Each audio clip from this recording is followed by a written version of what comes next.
ಎಲ್ಲರಿಗೂ ಕಕ್ಕಟ್ಟೆ ಕನ್ನಡ ಪಾಡ್ಕಾಸ್ಟಿಗೆ ಸ್ವಾಗತ. ಇಂದು ನಮ್ಮ ಪಾಡ್ಕಾಸ್ಟ್ನಲ್ಲಿ ಕೃಷಿಯನ್ನೇ ಬದುಕಾಗಿಸಿಕೊಂಡಂಥ ರೈತಪರ ಧ್ವನಿಯಾಗಿರುವ ಹಿರಿಯ ಕೃಷಿಕ ಹಾಗೂ ಸಮಾಜಮುಖಿ ಚಿಂತಕರಾದಂಥ ಡಾಕ್ಟರ್ ಶಿವಾಜಿರಾವ್ ಕಾಗನೀಕರ್ ಅವರು ನಮ್ಮೊಂದಿಗಿದ್ದಾರೆ. ಕೃಷಿ ಅನುಭವ, ನವೀನ ಕೃಷಿ ಚಿಂತನೆ ಮತ್ತು ಗ್ರಾಮೀಣ ಅಭಿವೃದ್ಧಿಯ ಕುರಿತು ಅವರ ಅಮೂಲ್ಯ ವಿಚಾರಗಳನ್ನು ಇವತ್ತು ತಿಳಿದುಕೊಳ್ಳೋಣ. ಇವತ್ತು ನಾನು ನಿಮಗೆ ಗುರುಗಳಂತೆ ಕರೀತೇನೆ, ಅದೇ ಯೋಗ್ಯ ಪದ. ನನಗೆ ಗುರುಗಳೇ ನನಗೇನು ಹೇಳ್ರಿ, ನೀವು ವೃತ್ತಿಪರ ಯಾವುದಾದ್ರೂ ಕೆಲಸ ಮಾಡಿದ್ದೀರಾ? ಏನಾದರೂ ನೌಕರಿ ಅದು ಮಾಡ್ತಿದ್ರಾ ಯಾವಾಗಾದರೂ? ಇಲ್ಲ, ನಾನು ನೌಕರಿ ಆ ಥರ ಮಾಡಿಲ್ಲ. ಆದರೆ ನಾನು 1972ನ್ಯಾಗ ಈ ಸಾರ್ವಜನಿಕ ಕೆಲಸಕ್ಕೆ ಬಂದ ನಂತರ ಅಲ್ಲಿ ನಮ್ಮ ಸಮೀಪ ಇರೋ ಒಂದು ಹಂದಿಗನೂರು ಶಾಲೆ ಒಳಗೆ ಹೈಸ್ಕೂಲ್ ಸ್ಥಾಪನೆ ಆಗಿತ್ತು. ಆದರೆ ಅಲ್ಲಿ ಗಣಿತ ಮಾಸ್ತರನೇ ಬಂದಿರಲಿಲ್ಲ. ಮತ್ತು 10ನೇ ಕ್ಲಾಸ್ ಹುಡುಗರು ಬಂದಿತ್ತು. ಆವಾಗ ನಾ ಹಳ್ಳಿಯಾಗ ತಿರುಗಾಡುವಾಗ ಅಲ್ಲಲ್ಲಿ ಊರಾಗ ಅವಾಗ ನಾನು ಹೇಳ್ತಿದ್ದೆ. ಈ ಪರಿಸ್ಥಿತಿಗೆ ಗೊತ್ತಾದ ನಂತರ ದಕ್ಷಿಣ ಮಹಾರಾಷ್ಟ್ರ ಶಿಕ್ಷಣ ಮಂಡಳಿ ಕಡೆ ಹೋಗಿ ನನಗೆ ಅಲ್ಲಿ ಕಲಿಸ್ಲಿಕ್ಕೆ ಅವ್ರ ಕಡೆಯಿಂದ ಪರವಾನಗಿ ತೊಗೊಂಡೆ. ಅಲ್ಲಿ ನಾನು 3 ವರ್ಷ ಮಕ್ಕಳಿಗೆ ನಾನು ಗಣಿತ ಕಲಿಸಿದೆ. ಅದ್ರ ಗುರುಗಳಾಗಿ ಕೆಲಸ ಮಾಡಿದೆ. ಆದರೆ ಸರ್ಕಾರಿ ನೌಕರ ಅಂತ ಅಲ್ಲ. ನನ್ನ ಯಾಕೆ ಕೇಳಿದೆ ಅಂತಂದರೆ, ನಿಮ್ಮ ಸುಖಕರವಾದಂಥ ಜೀವನವನ್ನು ಎಲ್ಲ ಬಿಟ್ಟು ಈ ಗ್ರಾಮೀಣ ಅಭಿವೃದ್ಧಿಯ ಕಡೆಗೆ ಯಾಕೆ ಆಯ್ಕೆ ಮಾಡಿಕೊಂಡ್ರಿ? ನಾನು ಪರಮ ಪೂಜ್ಯ ಸಾನೆ ಗುರುಜಿಯವರ ಪ್ರೇರಣೆಯಿಂದ ನಾ ಈ ಸಾರ್ವಜನಿಕ ಕೆಲಸಕ್ಕೆ ಬಂದೆ. ಆವಾಗನೇ ನಂಗೆ ಮನುಷ್ಯನಾಗಾಯಿತು. ಆದರೆ ಆವಾಗ ನಾನು ಗುರುಗಳು ಹೆಂಗೆ, ಸಾನೆ ಗುರುಜಿಯವ್ರು ಹೆಂಗೆ ಶಿಕ್ಷಕನಾಗಿ ಯುವಕರನ್ನ ತಯಾರು ಮಾಡೋ ಒಂದು ದೊಡ್ಡ ಕೆಲಸ ಮಾಡ್ತಿದ್ರು, ನಾನು ಶಿಕ್ಷಕನಾಗಬೇಕು ಅಂಥೇಳಿ ಕೆಲಸ ನನ್ನ ಮನಸ್ಸಿಗೆ ಬಂತು. ಇದು ನಾನು 4ನೇತೆ ಇರುವಾಗನೇ. 4ನೇತೆ ಇರುವಾಗ ನಮಗೆ ಪಾಠಕ್ಕೆ ಸ್ವಾತಂತ್ರ್ಯ ಸಂಗ್ರಾಮ ಇತಿಹಾಸ ಇತ್ತು.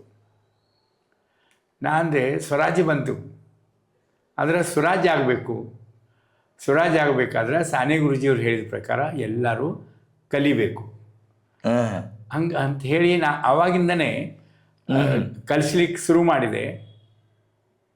ಮತ್ತು ಶಿಕ್ಷಕನಾಗುವ ನಾನು ಧ್ಯೇಯನೂ ಇಟ್ಕೊಂಡೆ. 7ನೇತೆ ಪಾಸ್ ಆದ ಕೂಡಲೇ ನನಗೊಂದು ನೌಕರಿ ಬಂತು ಗೋವಾಕ್ಕೆ.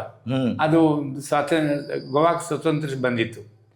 ಅಲ್ಲಿ ಪೋರ್ಚುಗೀಸರು ಎಲ್ಲ ನಮ್ಮ ಮರಾಠಿ ಭಾಷೆದೇನೂ ಇಟ್ಟಿರಲಿಲ್ಲ. ಪುನಃ ಮರಾಠಿ ಶಾಲೆ ಸ್ಥಾಪನೆ ಮಾಡಿದ ನಂತರ ಅಲ್ಲಿ ಅವ್ರಿಗೆ ಶಿಕ್ಷಕರು ಬೇಕಾಗಿದ್ರು. ನನಗೆ ಗೊತ್ತಿಲ್ಲ ನನ್ನ ಬಗ್ಗೆ ಯಾರು ಹೇಳಿದ್ರು ಅಂತ. ಆದರೆ ಅದೇ ವರ್ಷನೇ ನನ್ನ ಊರಾಗ ಹೈಸ್ಕೂಲ್ ಮಾಡುವ ಒಂದು ವಿಚಾರ ನಡೀತು. ಅವಾಗ ಅಂದ್ರೆ ಇಲ್ಲ, ಹೈಸ್ಕೂಲ್ ಆಗಬೇಕು. ಯಾವ ಊರದು ನಿಮ್ಮ? ಕಡೋಲಿ. ನನ್ನ ಊರು ಕಡೋಲಿ. ಆದರೆ ನಾ ಇಲ್ಲೇ ಉಳಿಯೋದನ್ನೇ ಯೋಗ್ಯ ಅಂಥೇಳಿ ನಾನು ಹೈಸ್ಕೂಲ್ಗೆ ಹೋದೆ. ಆದರೆ ಹೈಸ್ಕೂಲ್ಗೆ ಹೋದ್ರೂ ಶಿಕ್ಷಕನಾಗೋ ವಿಚಾರ ಅಂತೂ ನಂದು ಪಕ್ಕ ಇತ್ತು. ನಾವು ಹೈಸ್ಕೂಲ್ಗೆ ಇರುವಾಗ ನಮಗೆ ನಾನು ನನಗಿಂತ ಮೊದಲು ಒಂದು ಕ್ಲಾಸ್ ಇತ್ತು, ಅವ್ರದ್ದು ರಿಸಲ್ಟ್ ಭಾಳ ಕಡಿಮೆ ಇತ್ತು. ಆವಾಗ ನಮ್ಗೆ ಡಿಪಾರ್ಟ್ಮೆಂಟ್ದವರು, ಶಿಕ್ಷಣ ಇಲಾಖೆಯವರು ತಂಬಿ ಕೊಟ್ಟಿದ್ರು, ಇಲ್ಲಿ ನೋಡ್ರಿ ಮುಂದಿನ ಸಲ ನಿಮ್ಮದು ಸರಿ ರಿಸಲ್ಟ್ ಆಗದಿರ ನಾವು ನಿಮಗೆ ಪರ್ಮಿಷನ್ ಕೊಡೋದಿಲ್ಲ. ಅದು ನನಗೂ ಅದೊಂದು ಬಂಧನಕಾರಕ ಅನಿಸ್ತು. ಇಲ್ಲ, ನಾವು ಪ್ರಯತ್ನ ಮಾಡಬೇಕು ಅಂತ. ಆವಾಗನೇ 2 ಶಿಕ್ಷಕ ಮೇಲೇನೆ ಸಾಲಿ ಎಲ್ಲ ವಿಷಯ ಅವರೇ ಕಲಿಸವ್ರ. ಯಾಕಂದ್ರೆ ಯಾರು ಬರ್ಲಿಕ್ಕೆ ತಯಾರಾಗ್ತಿರಲಿಲ್ಲ. ಆದರೆ ನಾವು ಗುಂಪು ಮಾಡ್ಕೊಂಡು ನಾವು ಎಲ್ಲರೂ ಪಣ ತೊಟ್ಟು ನಾವು ಅಭ್ಯಾಸ ಮಾಡ್ಲಿಕ್ಕೆ ಶುರು ಮಾಡಿದ್ವು. ಮತ್ತು 87% ಆ ವರ್ಷ ನಮ್ದು ರಿಸಲ್ಟ್ ಆಯ್ತು. ಅವತ್ತೆ ನಿಮ್ದು ಶಿಕ್ಷಣ ಸರ್? ನಾನು ಹೈಸ್ಕೂಲ್ ಓದಿದೆ ಕಡೋಲಿಗೆ. ಆಮೇಲೆ 1 ವರ್ಷ GSS ಕಾಲೇಜ್. ಆಮೇಲೆ ಉಳಿದು 3 ವರ್ಷ ನಾನು RLS ಓದಿದೆ. RLS ಕಾಲೇಜ್ಗೆ, ಕಾಲೇಜಲ್ಲಿ ಸೈನ್ಸ್ BSc. ಅಂದ್ರೆ ಯಾಕಂದ್ರೆ ಶಿಕ್ಷಕನಾಗಬೇಕಾಗಿತ್ತು. ಡಿಗ್ರಿ ಆಗದಿರ ಹೈಸ್ಕೂಲ್ ಹೋಗ್ಲಿಕ್ಕೆ ಬರೋದಿಲ್ಲ. ಆದರೆ ನಾನು BSc 2 ಇರುವಾಗನೇ ಮತ್ತೊಂದು ನನಗೆ ವಿಚಾರ ಬಂತು. ನಾನು ಶಿಕ್ಷಕನಂತೂ ಆಗಬೇಕಂತ ಆಗಿದೆ. ಆದರೆ ಹೈಸ್ಕೂಲ್ಗೆ ಬರೋ ಹುಡುಗರು ಎಲ್ಲರೂ ಮಧ್ಯಮ ವರ್ಗದಾಗಿದ್ದರು. ಅವಾಗ ಕೆಳಗಿನ ಮಟ್ಟದವ್ರು ಯಾರು ವಿಶೇಷ ಇರಲಿಲ್ಲ. ಈಗ ನಂದೇ ಉದಾಹರಣೆ ತಗೊಳ್ಬೇಕಾದ್ರೆ ನಮ್ಮ ಇಡೀ ಕ್ಲಾಸ್ನಾಗ ಇಬ್ಬರೇ, ಒಬ್ಬ ಮತ್ತು ನಮ್ಮ ಹರಿಜನ್ ಪೈಕಿ ಒಬ್ಬ ಹುಡುಗ. ಅಂದರೆ ಯಾರು ವಿಶೇಷ ಬರ್ತಿರಕ್ಕಿಲ್ಲ. ಆದರೆ ಅವರು ಕಲಿಬೇಕಲ್ಲ, ಮತ್ತು ಅವ್ರಿಗೇನು ಕಲಿಸ್ಬೇಕಾಗಿದೆ. ಮತ್ತು ಕಡವಲಿಗೆ ಅಷ್ಟೇ ಅಲ್ಲ, ಆ ಗುಡ್ದಾಗಿರೋ ಊರವ್ರಿಗೆ ಎಷ್ಟೋ ಊರಾಗ ಸಾಲಿನೇ ಇಲ್ಲ. ಹಂಗಾಗಿ ನಾನು ಇನ್ನು ಸಾಲಿ ಮಾಸ್ತರ್, ಹೈಸ್ಕೂಲ್ ಮಾಸ್ತರ್ ಆಗೋದು ಬೇಡ ಅಂತೇಳಿ BSc 2 ಇರುವಾಗ ನಿರ್ಣಯ ಮಾಡಿದೆ. ಹಂಗಾಗಿ ನಾನು BSc ಫೈನಲ್ ಕಂಟಿನ್ಯೂ ಮಾಡಿದೆ. ಆದರೆ ನಾನು ಹೈಸ್ಕೂಲ್ ಮಾಸ್ತರ್ನೇ ಆಗೋದಿಲ್ಲ ಆದರೆ ಡಿಗ್ರಿ ಯಾಕ ಅಂಥೇಳಿ ನನ್ನ ಪಕ್ಕ ಆಗಿತ್ತು ಮನಸ್ಸ. ಆದರೆ ಆವಾಗನೇ 1972 ಮೇ ತಿಂಗಳದಾಗ ಒಂದು ಶಿಬಿರ ನಡೀತು ನನ್ನ ಕಡೋಲಿ ಊರಾಗ. ಅಖಿಲ ಭಾರತೀಯ ತರುಣ ಶಾಂತಿ ಸೇನಾ ಅಂಥೇಳಿ. ಅದ್ರ ಎಲ್ಲರೂ ಗಾಂಧಿ ವಿನೋಬಾಜಿಯವ್ರ ವಿಚಾರಕ್ಕೆ ಇದಾದವರು. ಅದು ಸರ್ವೋದಯ ಕಾರ್ಯಕರ್ತರದನ್ನೇ ಒಂದು ಕಾರ್ಯಕ್ರಮ ಇತ್ತು. ಬೆಳಗಾವಿದಾಗಿರುವ ಶ್ರೀರಂಗ್ ಕಾಮತ್ರ ಅಂಥೇಳಿ ಮತ್ತು ಸದಾಶಿವರಾವ್ ಭೋಸ್ಲೆ ಅವರು XMLA ಇವರು ಇದಾಗಿ ನಮ್ಮ ಊರಿಗೆ ಅದು ಶಿಬಿರ ಆಯಿತು. ಶಿಬಿರದಾಗ 500 ದೇಶದಿಂದ ಬಂದಿದ್ದರು. ಆಸಾಮ್, ಒರಿಸ್ಸಾ, ಕೇರಳ, ಈ ಕಡೆ ಎಲ್ಲ ಕಡೆಯಿಂದ 500 ಅಷ್ಟು ಎಲ್ಲ ಗ್ರ್ಯಾಜುಯೇಟ್, ಡಬಲ್ ಗ್ರ್ಯಾಜುಯೇಟ್, ಡಾಕ್ಟರ್ಗಳು ಹಿಂಗೆಲ್ಲ ಇದ್ದರು. ನಾನು ಅದ್ರಾಗ ಒಬ್ಬ ಸೇರ್ಪಡೆ ಆದ.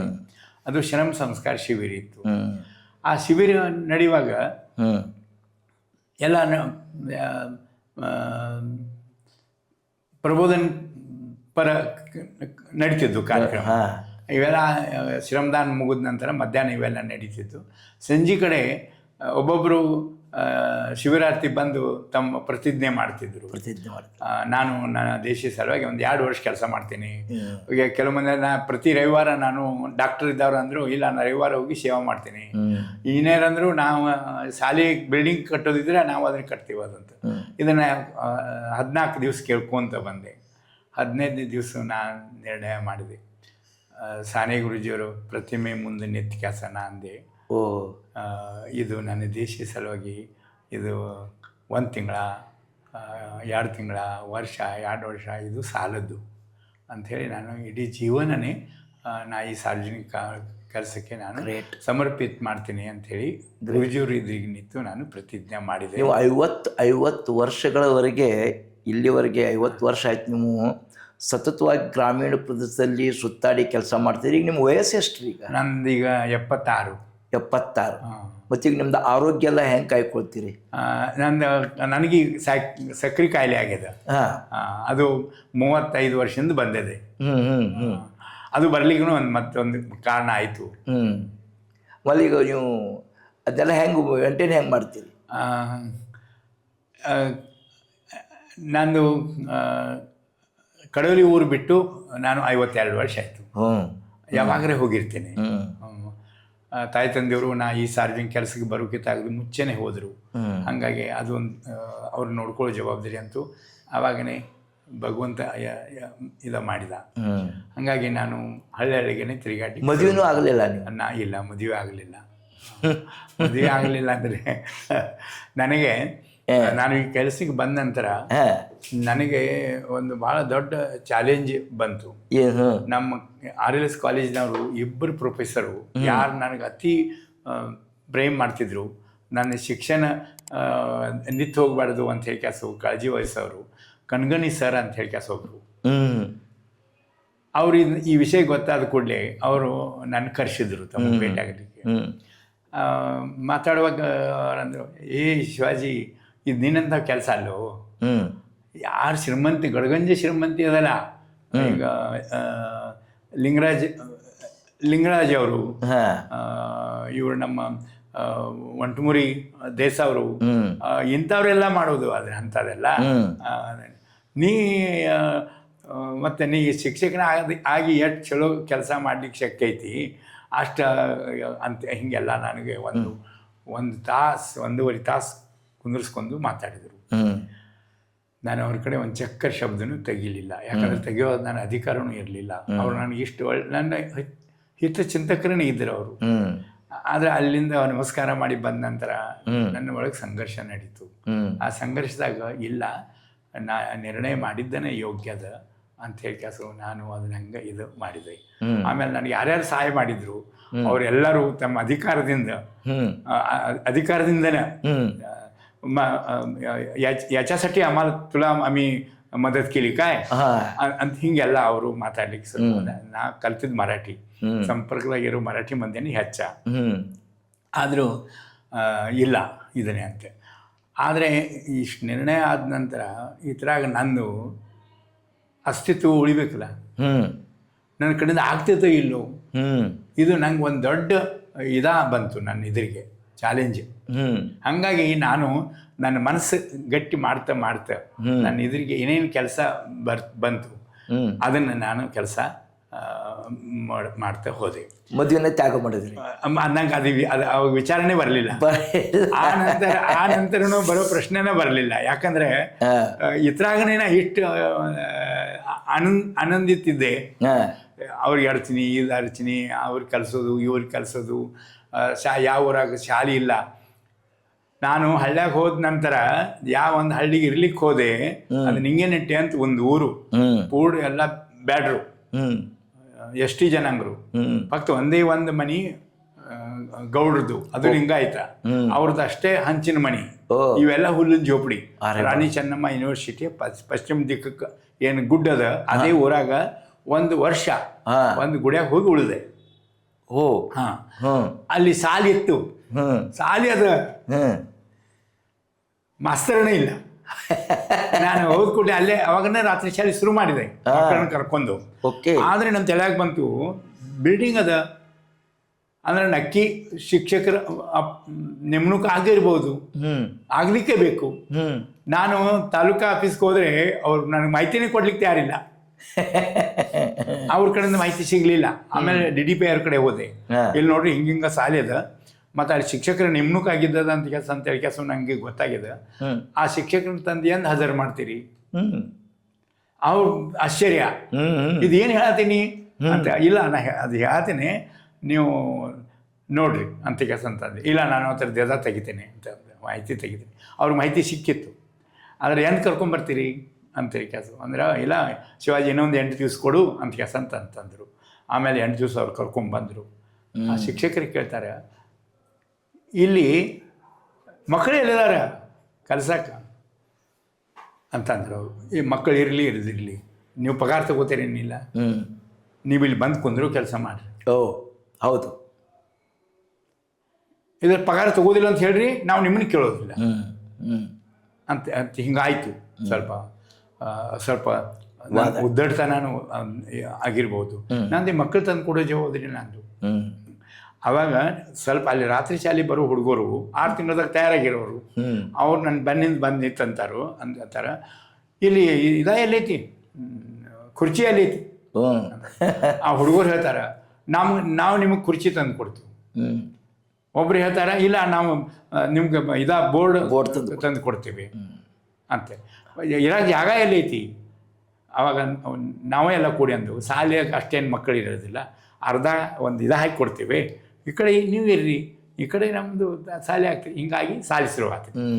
ಆದರೆ ಈ ಕೆಲವೂರಾಗ ಶಾಲೆ ಇದಾವ, ಶಿಕ್ಷಕರು ಇದಾರ, ಆದ್ರೆ ಶಾಲೆಗೆ ಬರೋದು ಜುಮ್ಮಾಕ್ಕೆ ಜುಮ್ಮಾ. ಅಂದ್ರೆ ಇವತ್ತು ಬಂದು ಹೋದ್ರೆ ಸೋಮವಾರ, ಮುಂದಿನ ಸೋಮವಾರನ ಹೆಂಗ್ರಿ? ಸ್ವರಾಜ್ ಬಂದ 33 ವರ್ಷ ಆಗಿತ್ತು. ನಾ ಊರಾಗ ಹೋದಾಗ ಅಲ್ಲಿ ಸುತ್ತಾಡುವಾಗ. ಆಮೇಲೆ ನಾನೇ ಇಲ್ಲಂತೂ ಶಿಕ್ಷಕರಿಗೆ ಬರ್ಲಿಕ್ಕೆ ಶುರು ಮಾಡಿದ್ರು. ಇನ್ನು ಉಳಿದ ಶಿಕ್ಷಕರು ನಿಯಮಿತ ಶಾಲೆಗೆ ಬರೋ ಸಲುವಾಗಿ ನಾವು ಮಾಡ್ಲಿಕ್ಕೆ ಬೇಕಂತ ಹೇಳಿ ಅಲ್ಲಿ ಊರಾಗ ಹೋಗಿ ಅಲ್ಲಿ ರಾತ್ರಿ ಶಾಲೆ ಶುರು ಮಾಡಿ ಅವ್ರಿಗೆ ಆ ಜನರಿಗೆ ಹೇಳಿದೆ, ನೋಡ್ರಿ ನಿಮ್ಮ ಮಕ್ಕಳು ಇವತ್ತು ರಾತ್ರಿ ಶಾಲೆಗೆ ಬಂದು ಕಲಿಯುವಂಥ ಪರಿಸ್ಥಿತಿ ನಿರ್ಮಾಣ ಆಗಿದೆ. ಇದು ಬರಬಾರ್ದಾದ್ರೆ ನಿಮ್ಮ ಮಕ್ಕಳು ಸರಿಯಾಗಿ ಶಾಲೆಗೆ ಹೋಗಬೇಕು ಮತ್ತು ಶಿಕ್ಷಕರು ಸರಿಯಾಗಿ ಬಂದು ಕೆಲಸ ಕಲಿಸ್ಬೇಕು ಅಂಥೇಳಿ ಕೆಲಸ. ನಾನು ಲಹಾನ್ ಕುಂಡಿ ಮೊಟ್ಟಾ ಘಾಸ ಅಂತಾರಲ್ಲ, ಹಂಗೆ ನಾನು ಮಂದಿಗೆ ಹೋಗಿ ಹೇಳಲಿಕ್ಕೆ ಶುರು ಮಾಡಿದೆ. ಅವ್ರು ಒಪ್ಪಿದ್ರು. ಶಿಕ್ಷಕರನ್ನ ನಿಯಮಿತ ಬರೋ ಸಲುವಾಗಿ ಎಷ್ಟೋ ಸಲ ಜನರನ್ನು ಕರ್ಕೊಂಡು ಆಫೀಸ್ಗೆ ಮೋರ್ಚಾ ಮಾಡಿ ಶಿಕ್ಷಕರು ಎಲ್ಲರೂ ಬರ್ಲಿಕ್ಕೆ ಶುರು ಮಾಡಿದರು 30 ಊರಾಗ. ಆದರೆ ಒಂದು ಮಾತು ನಂಗೆ ಅವಾಗ ಲಕ್ಷಣಕ್ಕೆ ಬಂತು, ಕುದುರೆನೂ ನೀರಿನ ಮಟ್ಟ ಒಯ್ಲಿಕ್ಕೆ ಬರ್ತದೆ, ಆ ನೀರು ಕುಡಿಯೋದು ಬಿಡೋದು ಕುದುರೆಗೆ ಕುದುರೆ ಹಂಗೆ ಇವ್ರು ಕಲಿಸೋದು ಬಿಡೋದು ಈಗ ಅವ್ರಿಗೆ ಬಿಟ್ಟಿದ್ದು. ಮತ್ತೀಗ ನೀವು ಸರ್ ಇಷ್ಟೆಲ್ಲ ಹೋರಾಟಗಳು ಗುರುಗಳ ನಿಮ್ದು ಊಟ ಮತ್ತು ಬಾಕಿದೆಲ್ಲ? ಹಾಂ, ನಾನು ಯಾವ ಊರಾಗ ಹೋಗ್ತಿದ್ದೆ ಹಾಂ, ಅವರು ಊಟದ ವೇಳೆಗೆ ಬರೋಬ್ಬರ ಅಲ್ಲಿ ನಿಂತು ಕೈ ಹಿಡ್ದು ಕರ್ಕೊಂಡೋಗಿ ನನಗೆ ರೊಟ್ಟಿ ತಿನ್ಲಿಕ್ಕೆ ಕೊಡ್ತಿದ್ರು. ಮತ್ತು ಸಂಜೆ ಉಳಿದ್ರೆ ಅಲ್ಲೇ. ಆದರೆ ಕಟ್ಟಂಬವಿ ಒಳಗೆ ನಾನು ಒಂದು 15 ವರ್ಷ ಅಲ್ಲೇ ಉಳಿಬೇಕಾಯ್ತು. ಎಲ್ಲಿ ರೀ? ಕಟ್ಟನಭವಿ. ಆ ಕಟ್ಟಂಬವಿದು ಒಂದು ಕಾರ್ಯಕ್ರಮ ನಮಗೆ ಮಾಡಬೇಕಾಯ್ತು. ಅದು ಏನಂದರೆ ಅಲ್ಲಿ ಇರೋ ಬಾವಿ ಒಂದೇ ಒಂದು ಆ ಊರಿಗೆ, ಅದು ಗುಡ್ಡದ ಮ್ಯಾಲೆ ಹಿಂಗೆ ಬಾವಿ. ಒಂದು ಬರೋ ಜರಿನ ಅವ್ರು ಬಾವಿ ಥರ ಮಾಡ್ಕೊಂಡಿದ್ರು. ಅದು ಒಂದು 8 ಫೂಟ್ ಅಷ್ಟೇ ಅದು ಆಳ. ಆದರೆ ಜಾನ್ವರಿ ತಿಂಗಳೊಳಗೆ ಆ ಥರ ನೀರು ಮುಗಿದು ಹೋಗ್ತಿತ್ತು. ಹೆಣ್ಣು ಮಕ್ಕಳಿಗೆ ಅಡವ್ಯಾಗ ಹೋಗಿ ಅವ್ರ ಬಾಮಿ ಇವ್ರ ಬಾಮಿ ಅಂತ ಹೀಗೆಲ್ಲ ಮಾಡಬೇಕಾಗ್ತಿತ್ತು. ಇದು ನಾನು ಕಣ್ಣಾರೆ ನೋಡ್ತಿದ್ದೆ. ಆದರೆ ಒಂದು ದಿವಸ ನಾನು ರಾತ್ರಿ ಶಾಲೆ ಮಾಡಿ ಬರುವಾಗ ಮತ್ತೊಂದು ಊರಿಗೆ ಹೋಗುವಾಗ ರಾತ್ರಿ 10-10:30 ಗಂಟೆಗೆ ಒಬ್ಬ ಹೆಣ್ಮಗಳು ಬಾವ್ಯಾಗ ಇಳಿದು ಕೈಯಾಗ ಚಿಮ್ನಿ ತಗೊಂಡು ಒಂದು ಕೈಲಿ ನೀರು ತುಂಬತ್ತಾಳೆ. ಆವಾಗ ನಾನು ಅಂದೆ, ಅಕ್ಕ ಮತ್ತೆ ಯಾಕ್ರಿ ಈಗಂತ. ನೋಡ್ರಿ ಅಣ್ಣ, ಈ ಬಾವಿ ನೀರು ನಾವು ಕುಡಿಯೋದು ನೀರು ಇದೇ ಒಂದೇ ಒಂದು ಬಾವಿದು. ಆವಾಗ ನಮಗೆ ಪಂಚರೆ ಎಲ್ಲರೂ 2 ಕೊಡ ನೀರು ಕೊಡಲಿಕ್ಕೆ ನಂಬರ್ ಕೊಟ್ಟಾರ. ಈಗ ನನ್ನ ನಂಬರ್ ಬಂದದ. ಅಂದರೆ ಏನಾಗೋದ್ರಿ. ಇದು ಒಂದು ಹಿಂಗೆ ಇನ್ನೊಂದು ಸ್ವಲ್ಪ ಹಿಂಗೆ ಇದು ಮುಂದೆ ಹೋದಾಗ ನಾವು ಆವಾಗನೇ ಶುರು ಮಾಡಿದ್ವು. ಜಿಲ್ಲಾ ಪಂಚಾಯತು, ಡಿ ಸಿ ಆಫೀಸ, ಗಾಗರಿ ಮೋರ್ಚಾ, ಅಂದರೆ ಕೊಡಪ ತಗೊಂಡು ಇದೆಲ್ಲ ನಾವು ನೀರು ವ್ಯವಸ್ಥೆ ಮಾಡಿರಿ ಅಂತೇಳಿ. ಅದು 6 ತಿಂಗಳ ದಿನ ಗುದ್ದಾಡಿದರೆ ಏನು ಆಗಿರಲಿಲ್ಲ. ಅಷ್ಟರೊಳಗೆ ಒಂದು ದಿವಸ ನಾನು ಬೆಳಗಿಂದ ಎದ್ದು ಕೆಸು ಆ ಊರಿಗೆ ಪ್ರವೇಶ ಮಾಡುವಾಗ ಅಕ್ಕ ಇದ್ರಿಗೆ ಬರ್ತಾರೆ ಒಬ್ಬರು, ಅಂತಾರೆ ಇಲ್ಲಿ ಬರ್ರಿ ಅಂತಾರೆ. ನೋಡ್ರಿ, ನನ್ನ ಮಗ ಈಗ 25 ವರ್ಷ ಅವಾಗ್ಯಾನ. ಆದ್ರೆ ಯಾರು ಹೆಣ್ಣು ಕೊಡಲಿಕ್ಕೇ ತಯಾರಿಲ್ಲ. ಕಾರಣ ಏನಂದರೆ ಆ ಕಟ್ಟನ ಬಾವಿಗೆ ಹೆಣ್ಣು ಕೊಟ್ಟು ಆಕೆ ನೀರು ತರಕ್ಕೆ ಹೋಗಿ ಬಾಮ್ಯಾಗೆ ಬಿದ್ದು ಸಾಯೋಕ್ಕಿಂತ ನನ್ನ ಮಗಳು ಮನ್ಯಾಗಿದ್ರೆ ಪರವಾಗಿಲ್ಲ ಅಂತ ಕೆಲಸ ಅಂತಿದ್ದಾರೆ. ಹೆಂಗಾಗೋದ್ರಿ ಅಣ್ಣ ನಮ್ಮದು ಅಂತ ಕೆಲಸ. ಮತ್ತಷ್ಟು ಅದು ಗಂಭೀರ ಪ್ರಶ್ನೆ ನನಗೆ ಎದಿಗೆ ಇದಾಯಿತು. ಇಲ್ಲ, ಏನಾರೇ ಮಾಡಲಿಕ್ಕೇ ಬೇಕು ಅಂತ ಕೆಲಸ ಅಂತೇಳಿ. ಅಂದರೆ ಸರ್ಕಾರ ಅಂತೂ ಏನು ಮಾಡಲಿಕ್ಕೆ ತಯಾರಿಲ್ಲ. ಎಲ್ಲ ಮುಗಿಸಿತ್ತು, ಎಲ್ಲ ನಿವೇದನೆ ಕೊಟ್ಟು ಎಲ್ಲ ಇದಾಗಿ. ಆದರೆ ಅವ್ರು ಅವ್ರ ಕಡೆಯಿಂದ ಏನೂ ಆಗಲಿಲ್ಲ. ಅಷ್ಟರೊಳಗೆ ಅಂತಂದರೆ ಪುನಾದಾಗ ಇರೋ ಒಬ್ಬರು ಮೇಧಾತಾಯಿ ಪಾಟ್ಕರ್ ಅವರು ಗೆಳತಿ, ಪುನಾದವರು ವಿದ್ಯಾತಾಯಿ ಪಟವರ್ಧನ್ ಅಂಥೇಳಿ, ಅವರು ಶಿಕ್ಷಣದಾಗ ಪರ್ಯಾಯಿ ಶಿಕ್ಷಣ ಅಂಥೇಳಿ ಜೋಪಡಿಪಟ್ಟಿ ಒಳಗೆ ಇರೋ ಮಕ್ಕಳ ಸಲುವಾಗಿ ಒಂದು ಶಾಲೆ ತೆಗೆದು ಕೆಲಸ ಮಾಡೋ ಹೆಣ್ಮಗಳು. ಅವ್ರದ್ದು ನಮ್ಮದು ಪರಿಚಯ ಆಗಿತ್ತು. ವಸಂತ ಪಳಸೇಕರ್ ಅಂತೇಳಿ ಒಂದು ದೊಡ್ಡ ವಿಚಾರವಂತರು ಮಹಾರಾಷ್ಟ್ರದಾಗ, ಅವ್ರದ್ದು ನಂಗೆ ಪರಿಚಯ. ಆನಂತರ ಅವರು ವಿದ್ಯಾತಾಯಿ ಪಟರು ಪರಿಚಯ ಆಗಿತ್ತು. ನಾನು ಪ್ರತಿಯೊಬ್ಬರಿಗೆ ಪತ್ರ ಬರೆಯುವಾಗ ನಾನು ನಮ್ಮ ಕಟ್ಟಂಬವಿ ನೀರಿನ ಸಮಸ್ಯೆ ಬಗ್ಗೆ ಒಂದು ಸಾಲು ಬರೀತಿದ್ದೇನೆ. ಅವ್ರದ್ದೊಂದು ಕಾರ್ಡು ಬಂತು ನಂಗೆ. ಅವ್ರಂತಾರೆ, ಏ ಶಿವಾಜಿ, ಯಾಕೋ ಎದೆ ಬಡ್ಕೋತಿ, ನೀರು ಅಂತ ಹೋಗಿ ಅಣ್ಣ ಹಜಾರವ್ರ ಕಡೆ ನೋಡಿ ಬಾ. ಅಣ್ಣ ಹಜಾರವ್ರು ಅಲ್ಲೊಂದು ಪ್ರಯೋಗ ಮಾಡಿದರು. ನೀರು ತಡಿ ಹಿಡೀರಿ, ನೀರಿನ ಪಾನಿ ಆಡುವ, ಪಾನಿ ಜಿರುವ. ಈ ವಿಷಯ ನಾನು ಕಟ್ಟಂಬಾಯಿ ಎಲ್ಲ ಹೆಣ್ಣುಮಕ್ಕಳಿಗೆ ಕೂಡಿಸಿ ಹೇಳಿದೆ.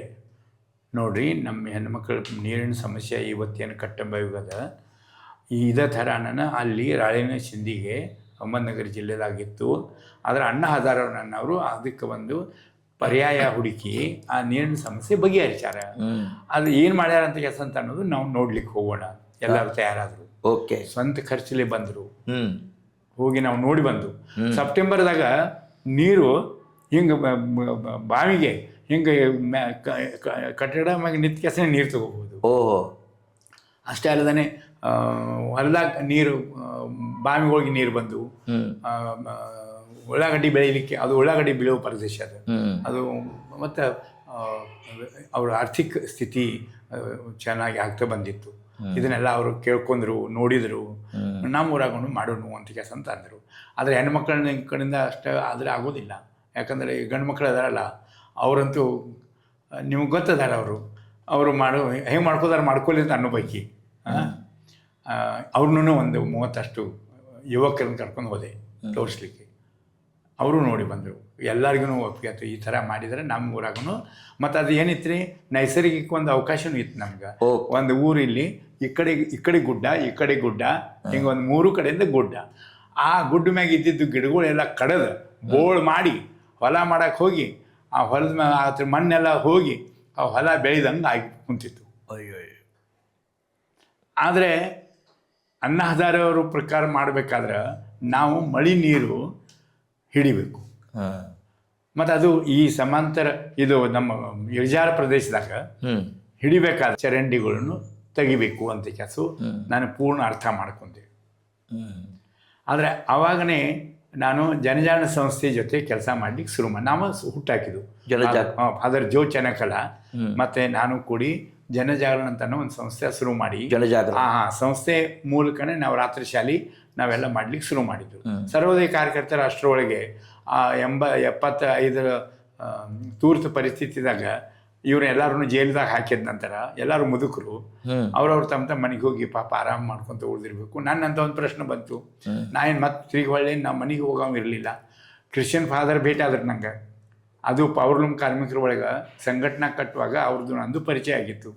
ಅವರಂದ್ರು, ಶಿವಾಜಿ ನನಗೂ ಹಳ್ಳಿಯಾಗ ಕೆಲಸ ಮಾಡಬೇಕಾಗಿದೆ ಅಂಥೇಳಿ ನಾವು ಜನಜಾಗರಣ ಸಂಸ್ಥೆ ಊಟ ಹಾಕ್ಕೊಂಡು ನಾವು ರಾತ್ರಿ ಶಾಲೆಗೆ ಶುರು ಮಾಡಿ, ಆ ನಂತರ ಈ ಸಮಸ್ಯೆ ಈ ಜನಜಾಗರಣ ಸಂಸ್ಥೆ ಕಡೆನೇ ಕೊಟ್ಟು ಅವ್ರ ಮುಂದಿಟ್ಟ ಇದ್ರ ಬಗ್ಗೆ ಏನಾರೇ ನಾವು ಅವರಿಗೆ ಮಾಡ್ಲಿಕ್ಕೆ ಹೇಳಬೇಕು ಅಂಥೇಳಿ ನಾನು ಒಂದು ದಿವಸ ಅವ್ರ ಕಡೆ ಹೋದೆ. ಶಿವಾಜಿರಾವ್ ಕಾಕಣಿಕರ್ ಅವರು ಗಾಂಧಿವಾದಿ ಅಂದರೆ ಗಾಂಧೀಜಿಯವರು ನಿಮ್ಮ ಮ್ಯಾಗ ಯಾವ ಥರ ಪರಿಣಾಮ ಬೀರಿದಾರೆ ಅಥವಾ ಪ್ರಭಾವ ಬೀರಿದಾರೆ ಅವರು?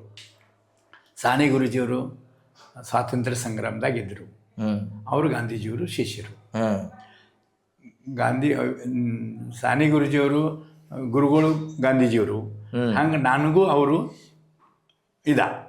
ಮತ್ತು ಅದು ಆವಾಗಿಂದನೇ ಮಹಾತ್ಮ ಗಾಂಧೀಜಿಯವರು ಅಂಥವರು ಜಗತ್ನ್ಯಾಗ ಆದರೂ ಇಂಥವ್ರು ಒಬ್ಬರೇ ಒಬ್ಬರು ಅಂಥೇಳಿ ನನ್ನ ಮನಸ್ಸು ಆವಾಗಿಂದ ಹೇಳ್ತಿತ್ತು. ನಾನು ಸಣ್ಣಾಗಿರ್ತಿಂದ ಖರೆ ಅವ್ರ ಬಗ್ಗೆ ನಾನು ಭಾಳಷ್ಟೇನು ಮಾಡ್ಕೊಂಡಿರಲಿಲ್ಲ. ಆದರೆ ಸತತವಾಗಿ ನನ್ನ ಮುಂದೆ ಸಾನೆ ಗುರೂಜಿಯವರು ಇದ್ದರು. ಯಾವಾಗ ನಾನು ಈ ಸಾರ್ವಜನಿಕ ಕೆಲಸಕ್ಕೆ ಬಂದೆ, ಸದಾಶಿವರಾವ್ ಭೋಸ್ಲೆಯವರು ಸಂತ ವಿನೋಬಾಜಿಯವರು ಶಿಷ್ಯರು ಇದ್ದ ಕಾರಣದಿಂದ ಗಾಂಧೀಜಿಯವ್ರದ್ದು ಮುಂದೆ ಕೆಲಸ ನಡೆಸ್ಕೊಂಡು ಹೋಗೋರು ಸಂತ ವಿನೋಬಾಜಿಯವರು. ಆವಾಗ ಗ್ರಾಮದಾನ್ ಗ್ರಾಮ ಸ್ವರಾಜ್ಯ ಅನ್ನೋ ಒಂದು ವಿಚಾರನ್ನ ಪ್ರತ್ಯಕ್ಷವಾಗಿ ಕೃತಿ ಒಳಗೆ ತರಬೇಕು ಅಂತ ಕೆಲಸ ಮೊದಲು ಭೂದಾನ್ ಯಾತ್ರೆ ಮಾಡಿದರು.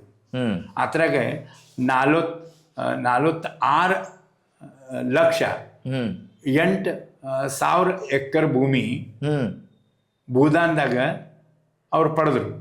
ಯಾರು? ವಿನೋಬಾಜಿ. ಮತ್ತು ಅದನ್ನೇ ಭೂಮಿ ಶ್ರೀಮಂತರ ಕಡೆಯಿಂದ ತಗೊಂಡು ಅಲ್ಲೇ ಬಡವ್ರಿಗೇನೆ ಹಂಚಿರು. ಅಂದರೆ ಎಷ್ಟೋ ತನಕ ನಮ್ಮ ದೇಶನಾಗ ಬಡವರಿಗೆ ಒಂದು ಉತ್ಪಾದನೆ ಮಾಡುವ ಒಂದು ಸಾಧನೆ ಎಷ್ಟೋ ತನಕ ಬರೋದಿಲ್ಲ. ಅಷ್ಟೋ ತನಕ ಇದು ಭಾಳ ಕಠಿಣ, ಯಾವುದೇ ಒಂದು ಸಾಧನೆ ಬೇಕು. ಹಂಗೆ ನಮ್ಮ ದೇಶನಾಗ ಈ ಕೃಷಿ ಪ್ರಧಾನ ದೇಶ ಇದ್ದ ಕಾರಣದಿಂದ ಭಾಳಷ್ಟು ಜನರು ರೈತರು ಯಾರಿಗೆ ಭೂಮಿ ಇರಲಿಲ್ಲ ಅವ್ರ ಭೂಮಿ ಸಿಕ್ಕಿತು. ಎಂಥ ದೊಡ್ಡ ಕೆಲಸ. ಮತ್ತು ಅವ್ರು ಬೇಡ್ತಾರ ಮತ್ತು ಇವ್ರಿಗೆ ಕೊಡ್ತಾರೆ. ಅಂದರೆ ಇವರು ಸಂತ ವಿನೋಬಾಜಿಯವರು ಗಾಂಧೀಜಿಯವರು ಶಿಷ್ಯರು ಆಗಿ ಗಾಂಧೀಜಿಯವರು ವಿಚಾರನ ಪೂರ್ಣ ಅಳವಡಿಸ್ಕೊಂಡು ಇದು ಒಂದು ಅವರು ಈ ಥರದಿಂದ ಬಂದಿದ್ದ ಇದು ಒಂದು ದೊಡ್ಡ ನಮ್ಮ ದೇಶಿಗೆ ಕಾರ್ಯಕ್ರಮ. ಭೂದಾನ್ ಅಷ್ಟೇ ಮಾಡಿ ಉಳಿಲಿಲ್ಲ ಅವರು. ಆ ನಂತರ ಮುಂದಿನ ವಿಚಾರ ಹೇಳ್ತಾರೆ, ಗ್ರಾಮದಾನ್ ಗ್ರಾಮ ಸ್ವರಾಜ್ಯ. ಅಂದರೆ ಇದೇನು ನಮ್ದು ಸ್ವರಾಜ್ಯ ಏನು ಬಂದದ ಇದು ಖರೆ ಸ್ವರಾಜ್ಯ ಅಲ್ಲ ಅಂತ ಹೇಳೋ ಮಾತು ಹೇಳ್ತಾರೆ. ಅದು ನನಗೆ 100ಕ್ಕೆ 100ರಷ್ಟು ಪಟಾಯಿಸ್ತು. ಯಾಕಂತಂದ್ರೆ ಇದು ಕೇಂದ್ರದಾಗಿದ್ದು ಎಲ್ಲ ಸತ್ತ. ಅವ್ರ ಮರ್ಜಿ ಪ್ರಕಾರ. ಹ್ಮ್ ಇದೆಲ್ಲ ಇದ್ರೂ ಊರ ಮನೆಯವ್ರು ಎಷ್ಟೋ ತನಕ ಇದಾಗೋದಿಲ್ಲ, ಅಷ್ಟೋ ತನಕ ಇದು ಖರೆ ಅಲ್ಲ ಅಂತ. ಅಂದರೆ ನಮ್ಮ ಊರಾಗನೇ ನಮಗೆ ಬೇಕಾಗೋ ಸಂಸಾಧನಗಳು ಏನಿದಾವೆ ಅವನ್ನ ನಾವೇ ನಮ್ಮ ಊರವರನ್ನೇ ನಾವು ನಿರ್ಮಾಣ ಮಾಡ್ಲಿಕ್ಕೆ ಬೇಕು. ಮತ್ತು ಇದು ಮೊದಲಿಂದ ಪ್ರಥಾ ಅದ, ಇದೇನು ಹೊಸದೇನಿಲ್ಲ, ನಮ್ಮ ಭಾರತೀಯ ಸಂಸ್ಕೃತಿದಾಗ ಅದ.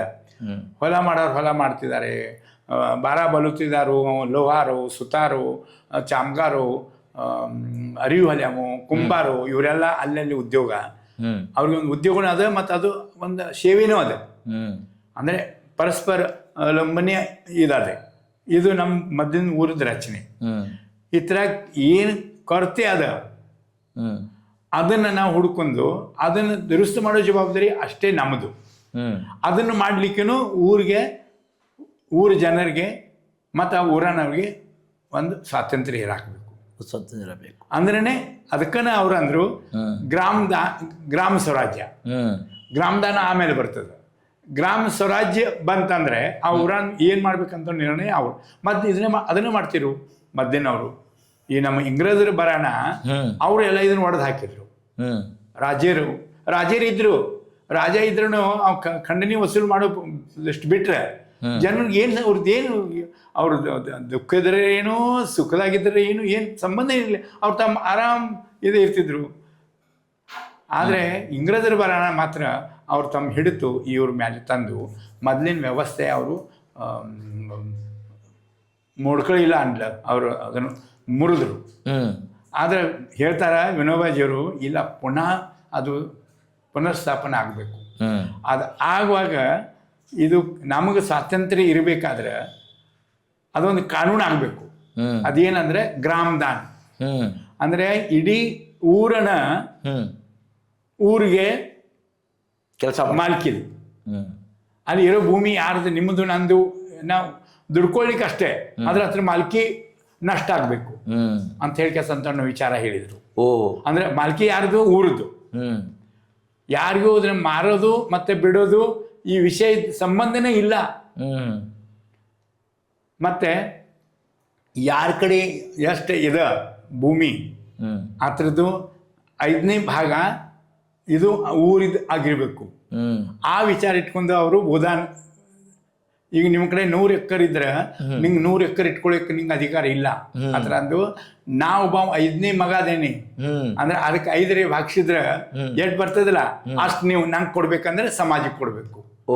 ಈ ಕಾಲ ನಡಿಗೆಲೆ 1951 ಶುರು ಮಾಡಿ 1961 ತನಕ 2 ತನಕ ನಡೆಸಿದ್ರು ಯಾತ್ರಾ. ಎಲ್ಲ ಇಡೀ ದೇಶ ತುಂಬೆಲ್ಲ ನಡೆಸಿದ್ರು.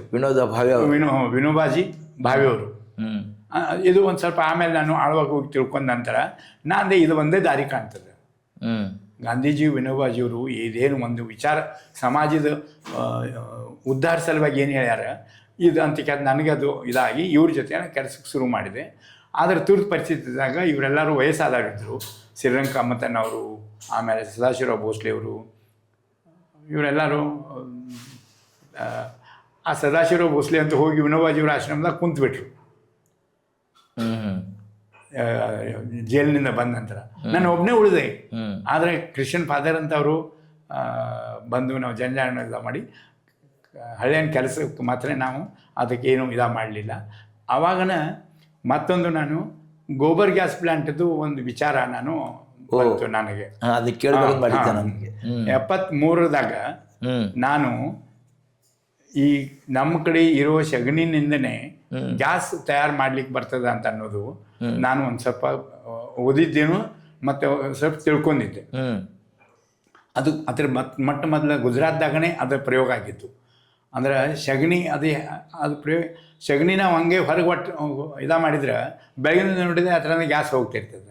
ಅಂದರೆ ಆ ಥರಾಗಿಂದ ಒಂದು ಗ್ಯಾಸ್ ನಿರ್ಮಾಣ ಆಗ್ತದೆ. ಅದು ಮಿಥೇನ್ ಗ್ಯಾಸ.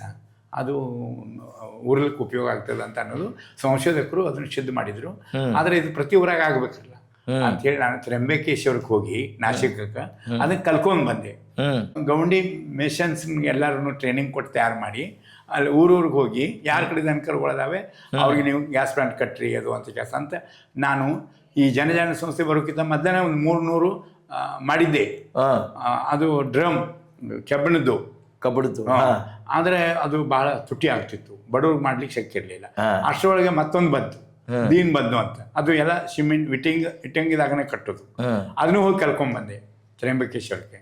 ಮತ್ತು ಅದನ್ನು ನಾನು ಜನಜಾಗರಣ ಸಂಸ್ಥೆ ಅಷ್ಟೋ ತನಕ ಸರ್ಕಾರದೂ ಧೋರಣೆ ಒಂದು ಸ್ವಲ್ಪ ಭಾಳ ಈ ಬಗ್ಗೆ ಅನುಕೂಲ ಬಂದಿತ್ತು. ಅವರು ಸಬ್ಸಿಡಿ ಕೊಡ್ಲಿಕ್ಕೆ ಶುರು ಮಾಡಿದರು.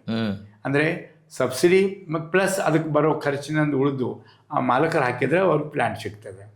ಆದರೆ ಅಷ್ಟು ರೊಕ್ಕ ಹಾಕಲಿಕ್ಕೆ ಬಡವ್ರ ಕಡೆ ಶಕ್ಯ ಇರಲಿಲ್ಲ ಅಂಥೇಳಿ ಜನಜಾಗರಣ ಸಂಸ್ಥೆ ಕಡೆ ನಾ ಕೇಳ್ಕೊಂಡೆ, ಇಲ್ಲ ಸಬ್ಸಿಡಿ ರೊಕ್ಕ ನಾವು ತೊಗೊಳ್ಳೋಣ, ಅದ್ರ ಮೊದಲು ಈಗ ಅವ್ರಿಗೆ ಅಡ್ವಾನ್ಸ್ ನಾವು ಕೊಡೋಣ. ಅರ್ಥ ಆಯ್ತು ರೀ? ನಾವು ಈಗ ಅಡ್ವಾನ್ಸ್ ಕೊಟ್ಟು ಪ್ಲ್ಯಾಂಟ್ ಕಟ್ಟೋಣ, ಆಮೇಲೆ ಅದು ಸಬ್ಸಿಡಿ ಕ್ಲೇಮ್ ಆಗುವಾಗ ಅದು ನಮ್ಮ ಹೆಸರಿಗೆ ಬರೋಂಗೆ ಮಾಡೋಣ. ಜಿಲ್ಲಾ ಪಂಚಾಯತ್ CS ಅವ್ರ ಕಡೆ ಹೋದಾಗ ಅವ್ರಂದ್ರು ಇದು ಮಾಡ್ಲಿಕ್ಕೆ ಬರ್ತದೆ, ಆದರೆ ನಿಮ್ಮ ಸಂಸ್ಥೆಗೆ ಟರ್ನ್ ಕೀ ಅನ್ನೋ ಒಂದು ಸರ್ಟಿಫಿಕೇಟ್ ಬೇಕು. ಅದು ನಾವು ಸಿಕ್ಕಿತ್ತು, ಯಾಕಂದ್ರೆ ನಾನು ಅದರ ಟ್ರೈನಿಂಗ್ ತಗೊಂಡಿದ್ದೆ. ಯಾವ ಸರ್ಟಿಫಿಕೇಟ್ ಅದು? Turn key. ಟರ್ನ್ ಸಿ ಅಂದರೆ ಟರ್ನ್ ಕೀ. Turn key. ಅದು ನಾವು ಮಾಡಿದರೆ ಸಬ್ಸಿಡಿ ಏನು ಬರ್ತದಲ್ಲ ಅದು ರೈತಗೆ ಹೋಗೋದಿಲ್ಲ, ಅದು ನೇರವಾಗಿ ಅದು ನಮ್ಮ ಅಕೌಂಟ್ಗೆ, ನಿಮ್ಮ ಅಕೌಂಟ್ ಪ್ಲ್ಯಾಂಟ್ ಮಾತ್ರ ಅಲ್ಲಿ ಆಗಿರಬೇಕು. ಅದು ಆ ಪ್ಲ್ಯಾಂಟ್ ಆಗಿದ್ದ ಬಗ್ಗೆ ಸರ್ಟಿಫಿಕೇಟ್ ಸರ್ಕಾರ ತಾಲೂಕಾ ಕಡೆ ಅಧಿಕಾರ ಇತ್ತು. ಆ ಪ್ರಕಾರ 30,000 ಪ್ಲ್ಯಾಂಟ್ ಮಾಡಿದೆ. ಒರೇ ಬಾಪ್ರಿ. ಬೆಳಗಾವಿ ತಾಲೂಕಾ, ಖಾನಾಪುರ ಕೆಲವು ಊರುಗಳು, ಹುಕ್ಕೇರಿ ತಾಲೂಕಾ ಊರುಗಳು. ಅಂದ್ರೆ ಹೆಂಗೆ ಇದ ಆನಂತರ ಜನಜಾಗರಣ ಬಿಟ್ಟೆ ನಾನು. ಮತ್ತು ಆ ಕೆಲಸದಿಂದ ಒಂದು ಸ್ವಲ್ಪ ನಾನು ದೂರಾಗಿ ಹೇಳ್ಕೊತ ಉಳಿದೆ. ಯಾಕಂದರೆ ಅಷ್ಟೋ ತನಕ ನಮ್ಮ ವ್ಯವಸ್ಥೆನೂ ಭಾಳ ಕೆಟ್ಟು ಹೋಗಿತ್ತು. ಪಂಚಾಯತಿ ಒಳಗೆ ಸಬ್ಸಿಡಿ ಫಾರ್ಮ್ ಮೇಲೆ ಸಹಿ ಮಾಡ್ಕೋಬೇಕಾದ್ರೆ PDO ಕೊಡಬೇಕು $1,000 ರೂಪಾಯಿ. ಪಂಚಾಯತ್ ವಾರ್ಡ್ ಮೆಂಬರ್ ಇರ್ತಾನಲ್ಲ ಅವ $1,000 ಕೊಡ್ಬೇಕು. ನಮ್ಮ ಯಾವ ಜಗತ್ತಿನಾಗ ಅದೇವ ಅಂತ ಕೆಲಸ ಅಂತ ಅನಿಸ್ತದೆ. ನಾವು ಅಂದರೆ ಇದಕ್ಕೆ ಬೇಕಾಗಿತ್ತು ಏನ್ರಿ ಸ್ವರಾಜ್ಯ? ಸ್ವರಾಜ್ಯ ಅದಕ್ಕೆ ಬೇಕಾಗಿತ್ತು. ಮತ್ತು ಇವ್ರ ಏನು ಅಡಾನಿಗಳು ಅಲ್ಲರಿ, ಕಲ್ತವ್ರು. ಅವಾಗಂದೆ ಇದು ಹೆಂಗಾಗೋದು ಅಂತೇಳಿ ಕೆಲಸ. ಮತ್ತು ಆ ನಂತರ ಈ ಕೆಲಸ ಮಾಡ್ತಾ ಆ ನೀರಿನೊಂದು ಸಮಸ್ಯೆ ಬಗೆಹರಿಸಬೇಕಾಗಿತ್ತು. ಜನಜಾಗರಣ ಕಡೆ ಹೋಗಿ ಪಾದರವ್ರಿಗೆ ನಾನು ಹೇಳಿದಾಗ ಅವ್ರು ಹೇಳ್ತಾರೆ, ಏನು ನಾವೇನು ಮಕ್ತಾ ತೊಗೊಂಡಿವು ಎಲ್ಲ ಕೆಲಸ ನಾವು ಮಾಡಲಿಕ್ಕೆ ಅಂತ. ಸಿಟ್ಲೇನು ನಿನಗೆ ಯಾಕೆ ರೊಕ್ಕ ತರವನ್ನ, ಅದು ರೊಕ್ಕ ಹೆಂಗೆ ತರಬೇಕು ಅದು ಅಂತ ಕೆಲಸ ಅಂತ ಅನ್ನೋದು. ನಾನು ಈಗ ನಡೆದ ಕಾರ್ಯಕ್ರಮಗಳನ್ನೇ ರೊಕ್ಕ ಇದಾಗಲಿಕ್ಕೆ ತಯಾರಿಲ್ಲ ಅಂತ ಕೆಲಸ ಅಂತ ಏನೋ ಭಾಳ ಮಾಡಿದ್ದೆ. ಆ ಕಡೆಗೆ ಫಾದರ್ ಅವರು ಒಪ್ಪಿದ್ರು. ಈ ಕಟ್ಟಂಬಾವಿ ಕುಡಿಯೋ ನೀರಿನ ಸಮಸ್ಯೆ ಇದು ಹೆಣ್ಮಕ್ಳ ಸಮಸ್ಯೆ. ಮತ್ತು ನಾವು ಸೆಮಿ ಸಂಸ್ಥೆ ಕಟ್ಕೊಂಡು ಬೋರ್ಡ್ ಹಾಕಿ ನಾವು ಕೆಲಸ ಮಾಡುವಾಗ ಹೆಣ್ಮಕ್ಳ ಸಮಸ್ಯೆ ಇಷ್ಟು ಗಂಭೀರ ಇರುವಾಗ ಅದ್ರ ಬಗ್ಗೆ ನಾವು ಏನೂ ಮಾಡೋದಿಲ್ಲ ಅಂದರೆ ನಾನು ಅಂದೆ, ನಾಳೆ ನೀವು ಇದನ್ನ ಬೋರ್ಡ್ ತೆಗೆದು ಹೋಗಿರಿ. ಆವಾಗ ಅವರು ಒಪ್ಪಿದ್ರು.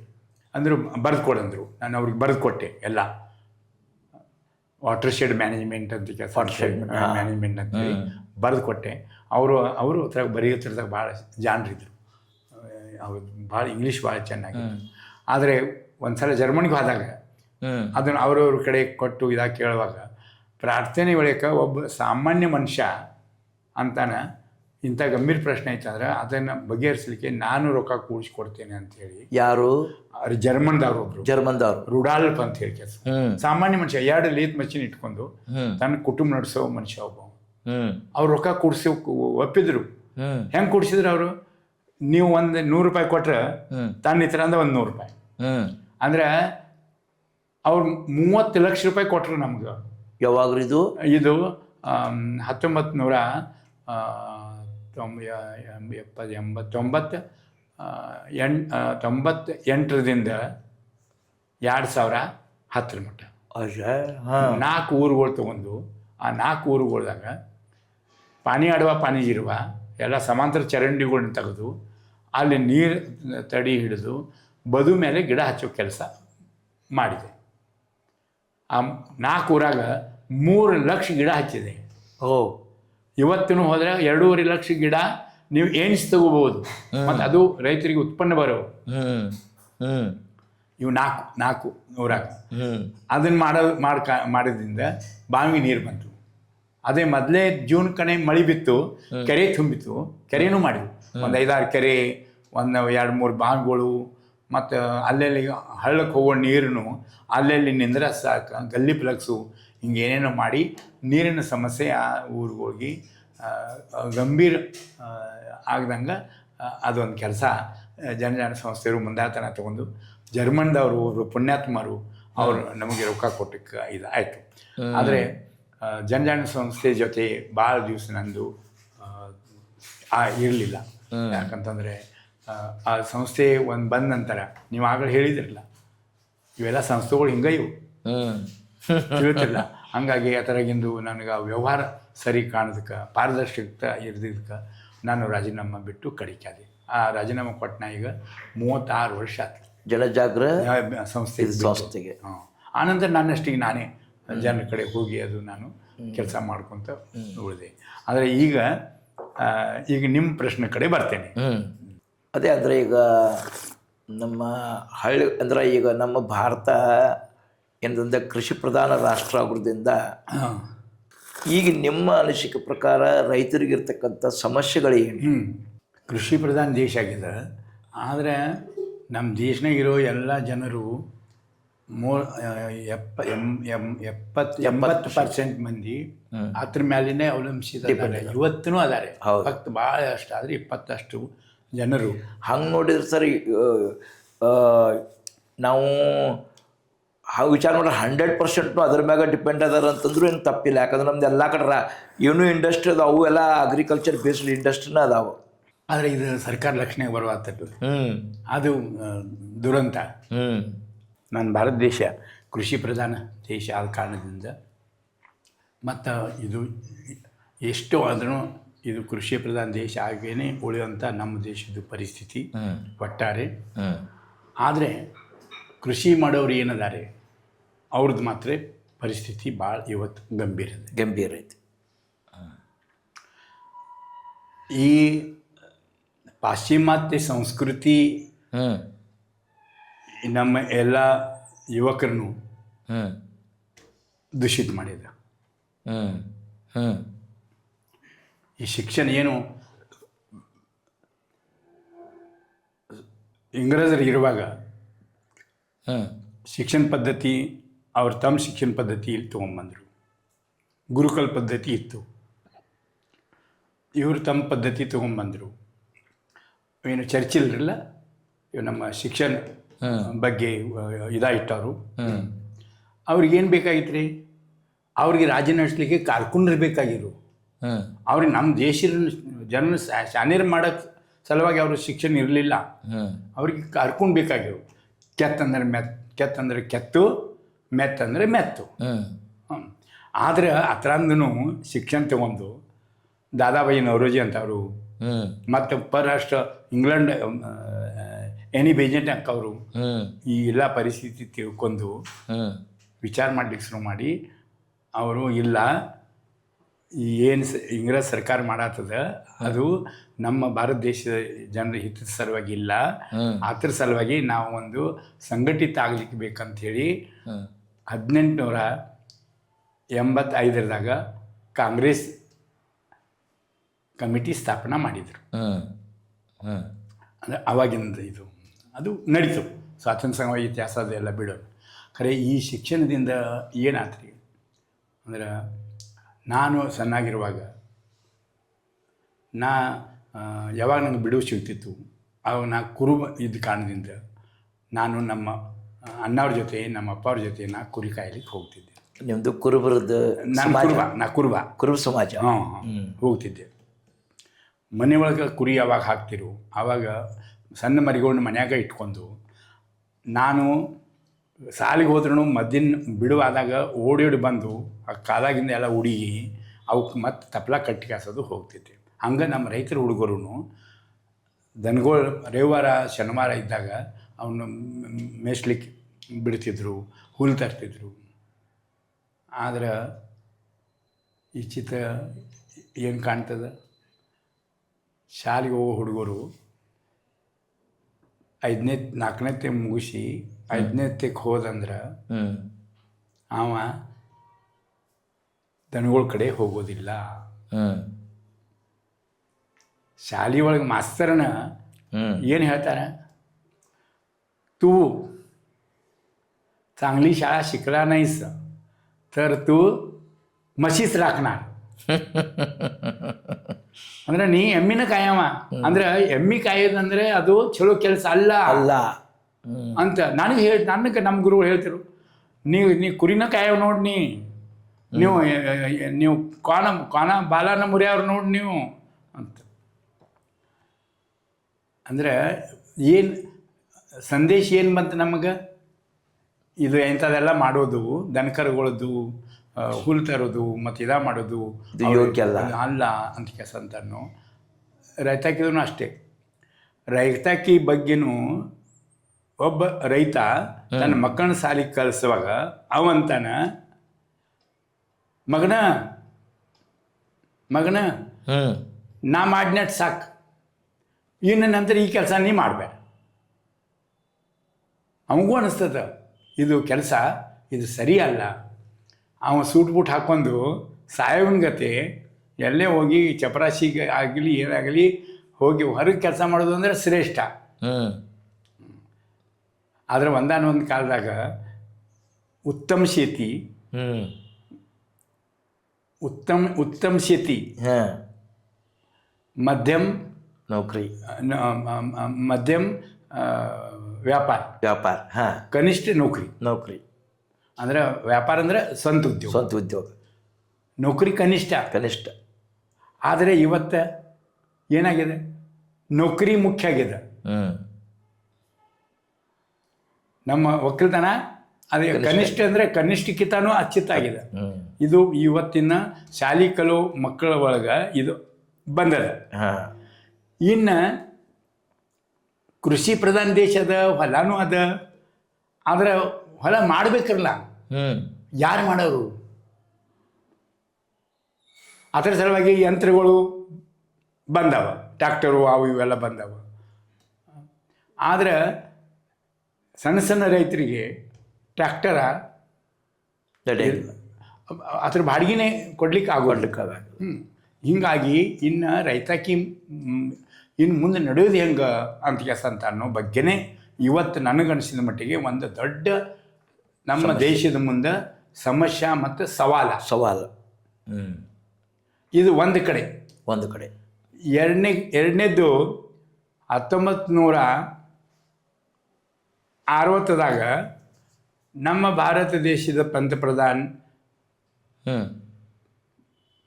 ಜವಾಹರ್ಲಾಲ್ ನೆಹರೂಜಿಯವರು ಅಮೇರಿಕೆ ಕಡೆ ಸಂಧಾನ ಮಾಡ್ತಾರೆ. ಏನಂತ, ನನ್ನ ಭಾರತ ದೇಶ ಸ್ವತಂತ್ರ ಆಗಿದೆ, ನನ್ನ ದೇಶನಾಗಿರೋ ಪ್ರತಿಯೊಬ್ಬರಿಗೂ 2 ಒಪ್ಪತ್ತು ಹೊಟ್ಟೆ ತುಂಬ ಸಿಗಬೇಕಾದ್ರೆ ನಮ್ಮದು ಉತ್ಪಾದನೆ ಹೆಚ್ಚಾಗಬೇಕು. ವಿಚಾರ ಅಂತೂ 100ಕ್ಕೇನು 110% ಯೋಗ್ಯ. ಅದ್ರಾಗ ಏನೇನು ಸಂದೇಹ ಇಲ್ಲ. ದೇಶದ ಬಗ್ಗೆ ಅವರಷ್ಟು ವಿಚಾರ ಮಾಡಿದವರು, ಸ್ವಾತಂತ್ರ್ಯ ಸಂಗ್ರಾಮದಾಗ ಉಳ್ಕೊಂಡು ಸ್ವರಾಜ್ಯ ಬಂದ ನಂತರ ಅಧಿಕಾರದಾಗ ಬಂದ ಕೆಲಸ ನನ್ನ ದೇಶದ ಉದ್ಧಾರ ಮಾಡೋಣ ಅಂತ ಕೆಲಸ ಅಂತೂ ವಿಚಾರ ಮಾಡಿದವರು ನೆಹರೂಜಿಯವರು ಅಷ್ಟು ವಿಚಾರ ಮಾಡಿದವರು. ಅವ್ರ ಜೊತೆ ಮತ್ತು ಒಬ್ಬರಿಬ್ಬರು 4 ಮಂದಿ ಇರ್ಬೋದು, ನಾ ಹಿಂಗೆ ಅನ್ನೋದಿಲ್ಲ. ಅಂದರೆ ಏನು ವ್ಯಕ್ತಿಮತ್ವ ಇತ್ತು. ಅವ್ರಂತಾರ ಅಮೇರಿಕ ರಾಷ್ಟ್ರಾಧ್ಯಕ್ಷಕ್ಕೆ ಫೋನ್ ಮಾಡ್ತಾರೆ ಅಂದರೆ ಸಂಪರ್ಕ ಬೆಳೆಸ್ತಾರೆ. ನಮ್ದು ಅನ್ನದಾನ್ಯದಿಂದ ನಾವು ಇದಾಗಬೇಕಾಗಿದೆ. ಅವಾಗ ಅವ್ರಂತಾರೆ, ನೀವು ಯಾಕೆ ಕಾಳಜಿ ಮಾಡತ್ತೀರಿ, ನಮ್ಮ ಕಡೆ ಅಂತೂ ಟ್ರ್ಯಾಕ್ಟರ್ ತಯಾರದ, ಟ್ರ್ಯಾಕ್ಟರ್ ತೊಗೊಂಡು ಹೋಗ್ರಿ, ಉಳುಮೆ ಮಾಡಿರಿ, ಮತ್ತು ಎಲ್ಲೆಲ್ಲಿ ಹೊಲ ಇನ್ನೂ ಬಂದಿಲ್ಲ ಬಿತ್ತಲಿಕ್ಕೆ ಅಲ್ಲಿ ಅದನ್ನು ಟ್ರ್ಯಾಕ್ಟರಿಂದ ಉಳುಮೆ ಮಾಡಲಿಕ್ಕೆ ಸುಲಭ ಅದ. ಟ್ರ್ಯಾಕ್ಟರ್ ಬಂತು. ಆಮೇಲೆ ಅಂದರು, ಇದ್ರಾಗ ನಿಮ್ಮ ಬೀಜ ಉಪಯೋಗ ಮಾಡಿದ್ರೆ ನಿಮ್ಗೆ ಆದಾಯ ಹೆಚ್ಚು ಬರೋದಿಲ್ಲ, ನಮ್ಮ ಕಡೆ ಹೈಬ್ರಿಡ್ ತಯಾರು ಮಾಡೇವೆ. ಹೈಬ್ರಿಡ್ ಬಂತು. ಹೈಬ್ರಿಡ್ ತೊಗೊಂಡು ಬಿತ್ತಲಿಕ್ಕೆ ಶುರು ಮಾಡಿದರು. ಬಿತ್ತಿದ ಬಳಿಕ ನಾಟಿ ಬಂದ ಬಳಿಕ 1.5 ತಿಂಗಳದಾಗ ಅದು ಗೋನ್ ಒಗ್ಯಾಕಿಡ್ತು. ಅವಾಗ ಮತ್ತೆ ಇವ್ರು ಕೇಳ್ತಾರೆ, ಅವಾಗ ಅಂತಾರೆ, ಅದಕ್ಕೆ ಯಾಕೆ ಕಾಳಜಿ ಮಾಡ್ತೀರಿ, ನಮ್ಮ ಕಡೆ ಅದ್ರ ಸಲುವಾಗಿ ಕೀಟನಾಶಕಗಳು Chemical. ಕೆಮಿಕಲ್ಸ್ ಸಾಕಷ್ಟು ತಯಾರು ಮಾಡೇವೆ.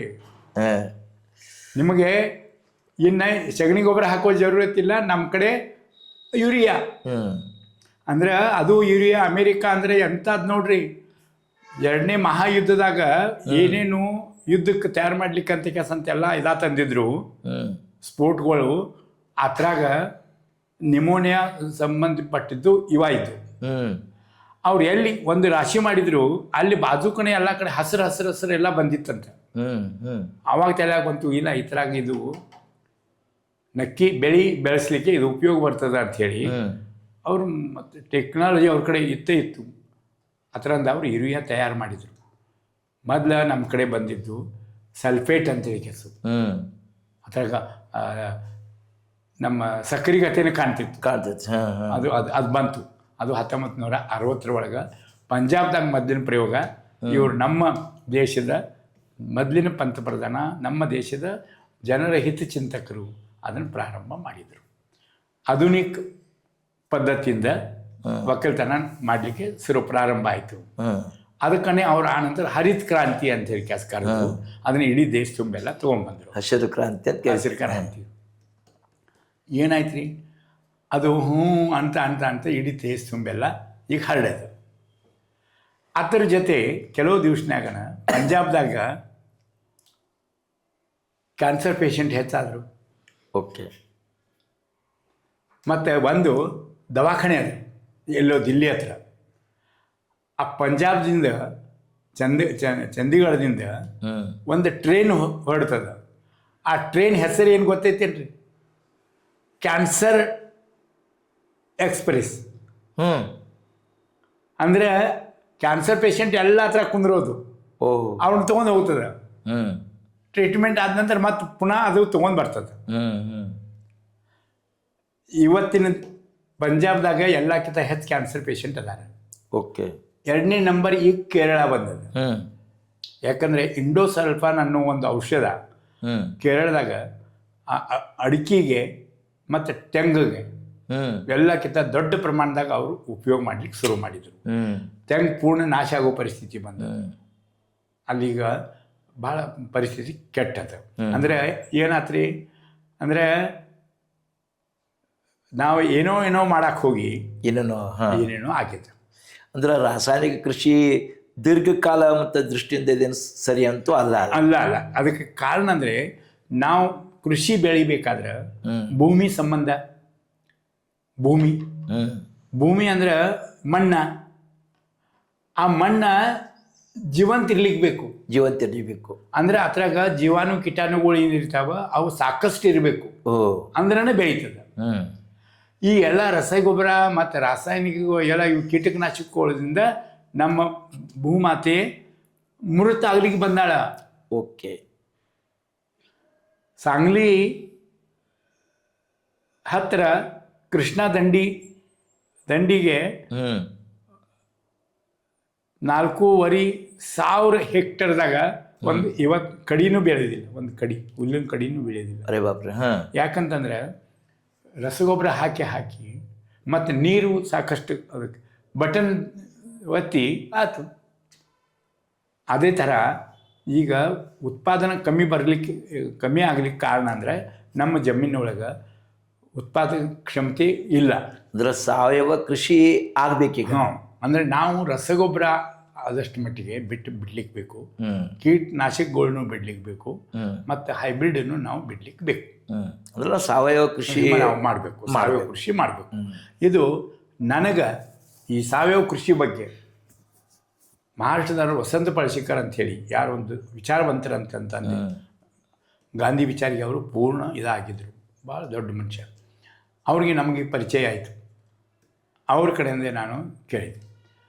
ಜಪಾನ್ ಒಳಗೆ ಫುಕುಯೋಕಾ ಅನ್ನೋರೊಬ್ಬರು ಕೃಷಿ ತುಲ್ಯ ಮನುಷ್ಯರು ಈ ಜೀವಾಣು ಬಗ್ಗೆ ಸಾಕಷ್ಟು ಅಭ್ಯಾಸ ಮಾಡಿ ಅದನ್ನು ಅವನ್ನ ಸಾಯಿಸೋ ಬಗ್ಗೆ ರಸಾಯನ ತಯಾರು ಮಾಡೋ ಕಂಪ್ನಿದಾಗ ನೌಕರಿ ಆಗಿ ಇದನ್ನ ಮಾಡತ್ತೀನಿ ತಪ್ಪು ಮಾಡತ್ತೀನಿ ಅಂತ ತಿಳಿದ ನಂತರ ಬಿಟ್ಟು ಕೊಟ್ಟು ಬಂದು ತನ್ನ ಹೊಲದಾಗ ಇದಾ ಮಾಡಕ್ಕೆ ಶುರು ಮಾಡಿದ ನಂತರ ನಮ್ಮ ಭಾರತ ಜಗತ್ತಿನಾಗ ಮೊದಲ ಸಾವಯವ ಕೃಷಿ ಮಾಡಿದವರು ಜಪಾನ್. ಜಪಾನ್ದಾಗು. ಅವ್ರ ಹೆಸರ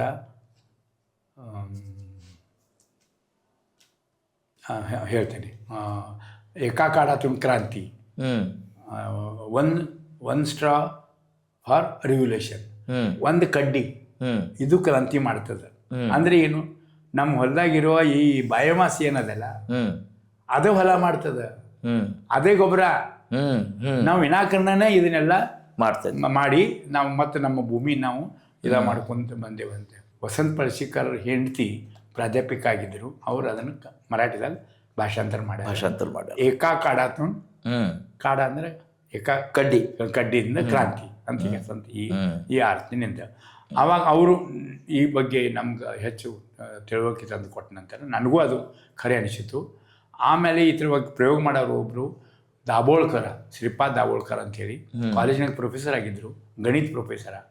ಆದರೆ ಕೊಲ್ಲಾಪುರದಾಗ ತಮ್ಮ ಟೆರಸ್ ಮೇಲೆ ಈ ಥರ ಅವರು ಗಿಡಗಳನ್ನು ಬೆಳೆಸಿದ್ರು. ಇದು ನಮ್ಗೆ ಗೊತ್ತಾಯ್ತು. ಅದು ಅವರು ಹೆಂಡತಿ ಅಣ್ಣ ತಮ್ಮ, ಅವರು ನಮ್ಮ ವಸಂತ ಪಳಶಿಕರ್ ಹೆಂಡತಿ ತಮ್ಮ ಅವರು. ನಾವು ನೋಡ್ಲಿಕ್ಕೆ ಹೋದವು ಕೊಲ್ಲಾಪುರದಾಗ. ನಾವು ನೋಡಿದ್ವು ಟೆರಸ್ ಮೇಲೆ. ಅವ್ರಂದ್ರು ನೋಡಿ ಇದೆಲ್ಲ ಕಸ ಕಡ್ಡಿ ಎಲ್ಲ ಕೂಡ್ ಮಾಡಿ ಅದು ಇದಾಗೋಣ, ಹಾಕಿದ್ದೀನಿ, ಅದು ಸ್ವಲ್ಪ ಮಣ್ಣ ಕಾಂಪೋಸಿಟ್ ಅಂತ ಹೇಳಿದರು. ಅಂದರೆ ಅಂದರೆ ಇದು ನಮಗೆ ರಸಗೊಬ್ಬರ ಬೇಡ. ಆ ನಂತರ ಭಾಳ ಮಹತ್ವಪೂರ್ಣ ವಿಷಯ ಅವ್ರು ಹೇಳಿದ್ರು. ಅಂದರೆ ಒಟ್ಟಾರೆ ಏನು ಬೆಳೆ ಬರ್ತದೆ ಅದ್ರಾಗ ಈ ಬಯೋಮಾಸದ್ದು ಕೆಲಸ ಭಾಳ ಕಡಿಮೆ, ನೀರಿಂದನೂ ಭಾಳ ಕೆಲಸ ಕಡಿಮೆ. ಇದೆಲ್ಲ ಕೂಡಿದ್ರೆ 1/4 ಅಷ್ಟೆ. 3/4 ಕೆಲಸ ಸೂರ್ಯಪ್ರಕಾಶ ಮಾಡ್ತದೆ.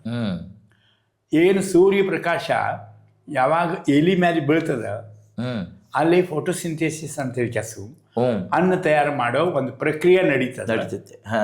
ಅದರಿಂದನೇ ನಮ್ಗೆ ಇವೆಲ್ಲ ಹಣ್ಣು ಹಪ್ಪಲು ಕಾಳು ಕಡಿ ಎಲ್ಲ ಇವೆಲ್ಲ ಸಿಗು ಅಂತ ಅನ್ನೋ ಮಾತು.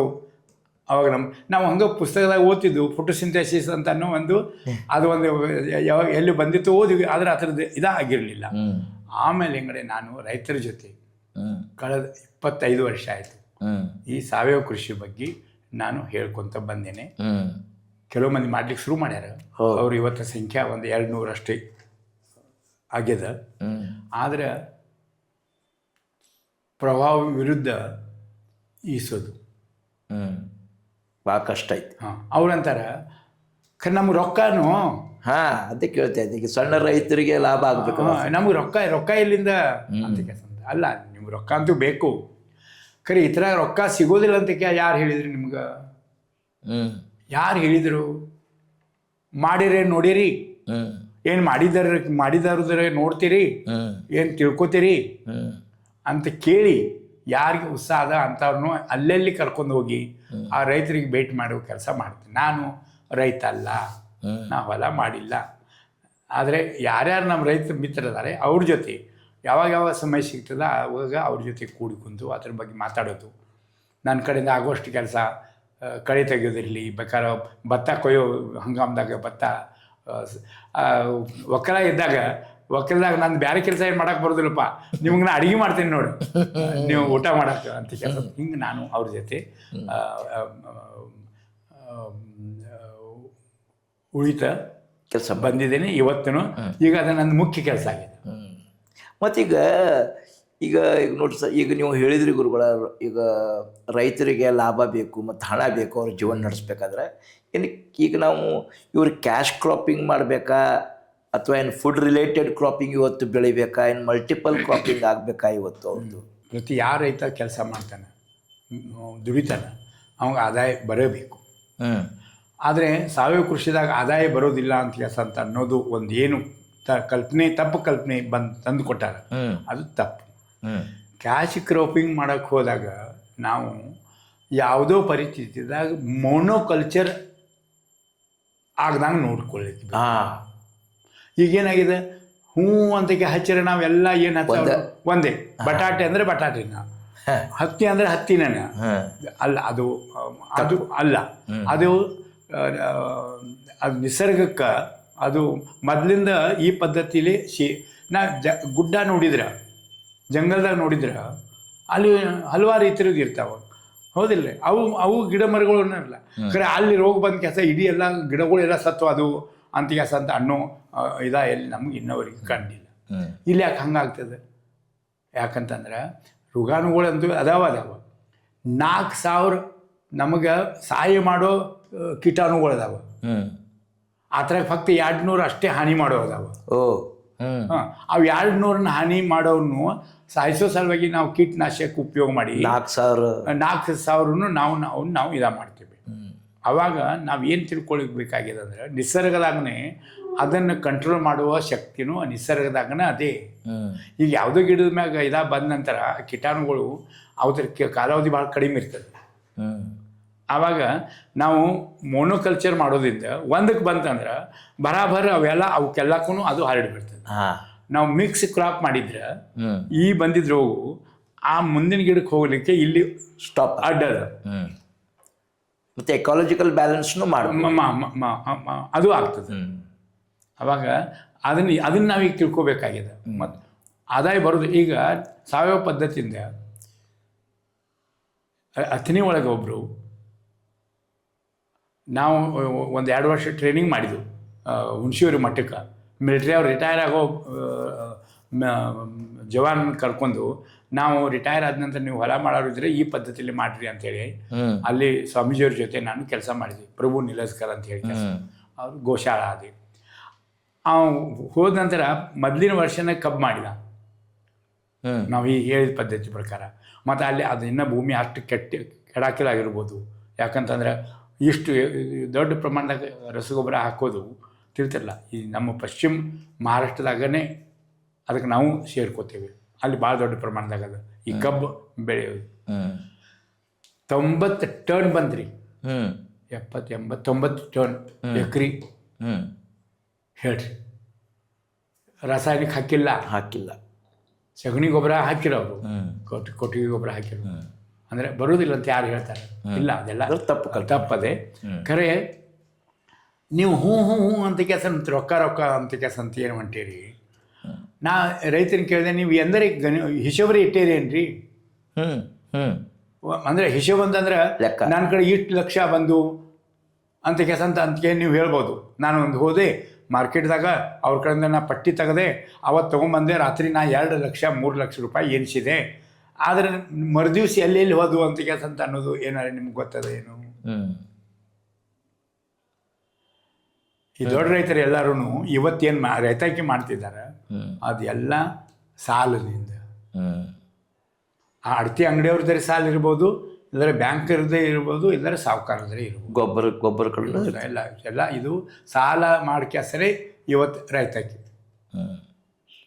ಮತ್ತೆ ಆ್ಯಕ್ಚುಲಿ ನೀವು ಹೇಳಿದ್ದು ಕರೆಕ್ಟ್ನೇ. ಈಗ ಒಂದ್ಸಲ ರೈತರೆಲ್ಲ ಒಂದೇ ಬೆಳ್ಯಾಕತ್ರು ಅಂತ ತಿಳ್ಕೊಂಡ್ರೆ ಅದೇನಾಗ್ಬಿಡ್ತದ, ಸಪ್ಲೈ ಹೆಚ್ಚಾಗ್ತದೆ, ಡಿಮಾಂಡ್ ಕಡಿಮೆ ಆಗ್ತದೆ, ಅದು ಪ್ರೈಸಸ್ ಪ್ರಾಬ್ಲಮ್ ಇರ್ತದೆ. ಅದು ಒಂದದು. ಎರಡನೇದು, ಸರ್ಕಾರ, ನಮ್ಮ ಭಾರತ ಸರ್ಕಾರ ಕೃಷಿ ಪ್ರಧಾನ ದೇಶ.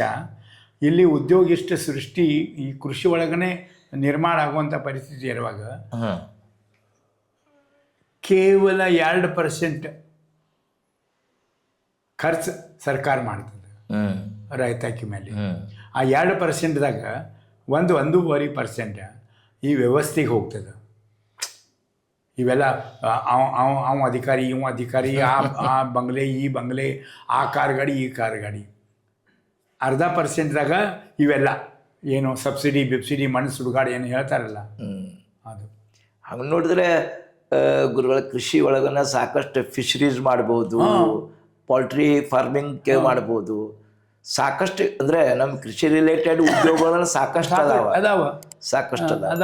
ಖರೆ ಅದಕ್ಕೂ ಯೋಜನಾ ಬರ್ತದ.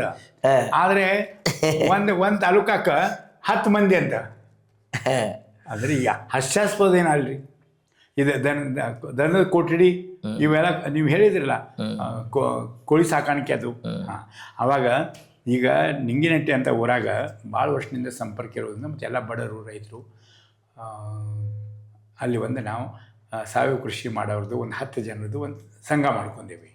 ಅವರು ಅಗ್ನಿ ಪೂರ್ಣ 3-4 ವರ್ಷ ಆಯಿತು ಅವ್ರು ಸಾವಯವ ಕೃಷಿ ಮಾಡ್ಕೊತ ಮಾಡ್ತಾರೆ. ಅವ್ರು ಹೇಳ್ತಾರೆ 3 ಮಂದಿ ಯುವಕರು ಕಲ್ತವ್ರು ಅವ್ರಿಗೆ ಮನೆಗೆ ಬಂದು ಉಳ್ಕೊಂಡು ಬೇರೆ ಕಡೆ ಕೆಲಸಕ್ಕಿದ್ದವ್ರು ಇಲ್ಲ, ನಾವು ಈ ಅದಷ್ಟು ಮಟ್ಟಿಗೆ ನಾವು ನಮ್ಮ ಹೊಲ ಮಾಡ್ತೇವೆ, ಉಳಿದು ಏನು ಕೆಲಸ ಸಿಗ್ತದೆ ಅದನ್ನು ಮಾಡ್ತೇವೆ ಅಂತಾನು 3 ಯುವಕರು ಈ ಥರ ತೊಡಗಿದ್ದಾರೆ ಆ 7 ಮಂದಿ ಪೈಕಿ. 7 ಮಂದಿ ಒಳಗೆ ಆ ಥರಾಗ ಒಬ್ಬ ರೈತ ಎಸ್ ಟಿ ಪೈಕಿ ಬಡವದಾನ, ಅವನು ಮುಂದಾತನ ತಗೊಂಡು ಬೆಲ್ಲ ತಯಾರು ಮಾಡೋ ಗಾಣ ಮಾಡ್ಯಾನ. ಮತ್ತು ಅವ್ನು ಹೇಳ್ತಾನೆ, ಈಗ ಗಾಣ ಅಂತಂದರೆ ಇದು ನಂದು ಅಷ್ಟೇ ಅಂತ ಅಲ್ಲ, ಈಗ ನೀವು ಯಾರ್ಯಾರು ಸಾವಯವ ಬೆಳಿತೀರಲ್ಲ ಅವರೆಲ್ಲರದನ್ನು ನಾ ನಿಮ್ಗೆ ಬೆಲ್ಲ ಮಾಡಿ ಕೊಡ್ತೀನಿ ಅಂತ ಹೇಳಿ ಕೆಸು ನಮ್ಮ ಇವರೆಲ್ಲ ನಾವು ಕೂಡಿ ನಿರ್ಣಯ ಆಗ್ಯದ. ಅವ್ರ ಜೊತೆ ಅದೇನೆ ಭಗವಂತ ಗೊತ್ತಿಲ್ಲ ನಂಗೆ ಇನ್ನು ಅವ್ರ ಜೊತೆ ಉಳ್ಕೊಳ್ಳಿಕ್ಕೆ 2 ದಿವಸ ಅವಕಾಶ ಮಾಡಿ ಕೊಡ್ತಾನೆ. ಆದರೆ ಇನ್ನೊಂದು ಅಂದರೆ ಏನಂತ ಸರ್, ಈಗ ನಮ್ಮ ಗುರುಗಳು ನಿಮ್ಗೆ ಹೇಳ್ಬೇಕಂದ್ರೆ ನಮ್ಮ ಭಾರತದ ಅಗ್ರಿಕಲ್ಚರ್ ಬಗ್ಗೆ ನಾವೆಲ್ಲ ಈಗ ಎಕನಾಮಿಕ್ಸ್ ಕಳಿಸುವಾಗ ನಾವೊಂದು ಸ್ಟೇಟ್ಮೆಂಟ್ ಇದೆ ನಮ್ಮ ಇಂಡಿಯನ್ ರೇನ್ ಬಗ್ಗೆ. Indian rainfall is always gambling with monsoon ಅಂತ. ಈ ಒಂದು ಅನಿಶ್ಚಿತ ಈ ಮಳೆಯಿಂದ ನಮ್ಮ ಭಾರತದ ರೈತರಿಗೆ ಭಾಳ ತೊಂದರೆ ಆಗ್ತದ. ಮತ್ತು ಇದಕ್ಕೆ ಏನು ಪರಿಹಾರ? ನೋಡ್ರಿ, ನಿಸರ್ಗದಾಗ ಏನದ ಅದನ್ನೇ ನಾವು ಸ್ವೀಕಾರ ಮಾಡ್ಲಿಕ್ಕೆ ಅದು ನಾವು ಸ್ವಂತ ಮಾಡ್ಲಿಕ್ಕೆ ಬರೋದಿಲ್ಲ. ಆದರೆ ಏನು ಬರ್ತದ ಅದನ್ನೇ ನಾವು ಹೆಂಗೆ ಅದನ್ನು ಬಳಕೆ ಮಾಡ್ಕೊಳ್ಳೋದು ಅಂತ ಕೆಲಸ ಅಂತ ಅನ್ನೋ ಮಾತು ಏನದ. ಬೆಳೆ ಯಾವಾಗ ಬರ್ತದ ಆ ಬೆಳೆ ಬರಲಿಕ್ಕೆ ತೇವಾಂಶ ಬೇಕಾಗ್ತದೆ. ತೇವಾಂಶ ನಿಮಗೆ ನೀರು ಬೇಡ. ನಾವೆಲ್ಲ ಏನು ತಿಳ್ಕೊಂಡೇವೆ, ಇಷ್ಟು ನೀರು ಬೇಕು. ತಪ್ಪ. ಕೆಲವೊಂದು ಡ್ರೈ ಫಾರ್ಮಿಂಗು ಮಾಡ್ತಾರೆ. ಅಲ್ಲ, ಡ್ರೈ ಫಾರ್ಮಿಂಗ್ ಮಾಡುವಾಗ ನಾನು ಈ ಪಾನಿ ಅಡವ ಪಾನಿ ಜಿರುವ ನೀರು ತಡೀರಿ ಹಿಂಗಸ್ರಿ ಅದನ್ನ ನಮ್ಮ ಹೊಲದಾಗ ನಾವು ಮಾಡಿದ್ರೆ ಅಲ್ಲಿ ತೇವಾಂಶ ಹೆಚ್ಚಾಗ್ತದೆ. ಮತ್ತು ಇವತ್ತು ನಾವು ಬಿತ್ತಿ ಕೆಸು ಬೆಳೆದ ನಂತರ ಅದು ಮ್ಯಾಲೆ ಬಂದ ನಂತರ ಮಳೆ ಭಾಳ ದಿವಸ ಹೋದ್ರೂ ಅದು ಒಣಗೋದಿಲ್ಲ, ಅದು ತೇವಾಂಶ ಹಿಡ್ಕೊಂಡಿರ್ತದೆ. ಅದು ನಾವು ಇದನ್ನ ಹೇಳ್ತೀವಿ, ಎಲ್ಲ ಹೊಡೆದು ಹಾಕೇವಿ, ನೀರು ಹಿಂಗ್ಲಿಕ್ಕೇ ಈಗ ಅವಕಾಶ ಇಲ್ಲ. ಈ ಟ್ಯಾಕ್ಟರ್ ಹಾಕಿ ಟ್ಯಾಕ್ಟರ್ ಯಾವಾಗ ಹೊಡಿತೀರಿ? ಒಣದಾಗಂತೂ ಹೊಡಿಲಿಕ್ಕೆ ಬರೋದಿಲ್ಲ, ಒಂದು ಸ್ವಲ್ಪ ಹಸಿ ಆಗಬೇಕು. ಆ ಟ್ಯಾಕ್ಟರ್ ನಡೆಯುವಾಗ ಆ ಮಣ್ಣು ಪ್ರೇಸ್ ಆಗಿ ನೀರು ಕೆಳಗೆ ಹಿಂಗಾಕಣೆ ತಯಾರಿಲ್ಲ. ಅದು ಮ್ಯಾಲೇನೆ ಸಂಗ್ರಹ ಆಗಿ ಗದ್ದೆಯನ್ನು ಹೊಡ್ಕೊಂಡು ಅದು ಹಳ್ಳಕ್ಕೆ ಸೇರಿ ಹೊಳಕ್ಕೆ ಹೋಗತ್ತದ. ನೀರು ಹಿಂಗಾಕಣೆ ತಯಾರಿಲ್ಲ. ಗಿಡಗಳನ್ನೆಲ್ಲ ಕಡ್ದು ಹಾಕಿಬಿಟ್ಟೇವೆ. ನೇರವಾಗಿ ನೀರಿನ ಹಿಂಗ್ಸೋ ಕೆಲಸ ತನ್ನಷ್ಟಿಗೆ ತಾನೇ ಗಿಡಮರಗಳು ತಮ್ಮ ಬೇರಿನಿಂದ ಮಾಡ್ಕೊತ ಬಂದೆವು. ಆದರೆ ನೀವು ನೋಡಿದ್ರೆ ಎಸ್ಟೇಟ್ ಒಂದು 10-20 ಎಕರೆದಾಗ ಒಂದೂ ಗಿಡ ಕಾಣೋದಿಲ್ಲ ನಿಮ್ಗೆ. ಅವ್ರಿಗೆ ತಮಗೆ ಏನಾರೇ ಬಿಸಿಲು ಬಂದಾಗ ನೆಳ್ಳಗೆ ಬೇಕಂತ ಅನ್ನೋ ಸಲುವಾಗಿನೂ ಗಿಡ ಕಾದಿಲ್ಲ. ಅಂದ್ರೆ ನಾವು ಎಷ್ಟು ನಿಸರ್ಗ ವಿರುದ್ಧ ಹೊಂಟೇವೆ. ಮತ್ತು ಆವಾಗ ನಾವಂದ್ರೆ ನೀವು ಸೃಷ್ಟಿ ಏನೂ ನಿರ್ಮಾಣ ಮಾಡಲಿಕ್ಕೆ ನೀವು ಇದ್ದಿದ್ದಕ್ಕೆ ಕಾಕೊಂಡ್ರೆ ಸಾಕ. ಹೊಸ ನಿರ್ಮಾಣ ಮಾಡೋ ಜರೂರಿ ಇಲ್ಲ, ನೀವು ಮಾಡ್ಲಿಕ್ಕೆ ಆಗೋದಿಲ್ಲ. ಯಾಕೆ ದಂಬಾಚಾರ? ನನ್ನ ಕಡೆಯಿಂದ ಏನು ಮಳೆ ಬರೋದಿಲ್ಲ, ತರಕ್ಕೆ ಶಕ್ಯದ? ಇದು ದಂಬಾಚಾರ ಬ್ಯಾಡ್ರಲ್ಲ. ಏನದ ಅದನ್ನ ಸ್ವೀಕಾರ ಮಾಡ್ಕೊಳ್ಳೋಣ. ಅದನ್ನ ಹೆಚ್ಚು ನಾವು ಚಲೋ ಇದರಿಂದ ನಾವು ಹೆಂಗೆ ಉಪಯೋಗ ಮಾಡ್ಕೊಳ್ಳೋದು.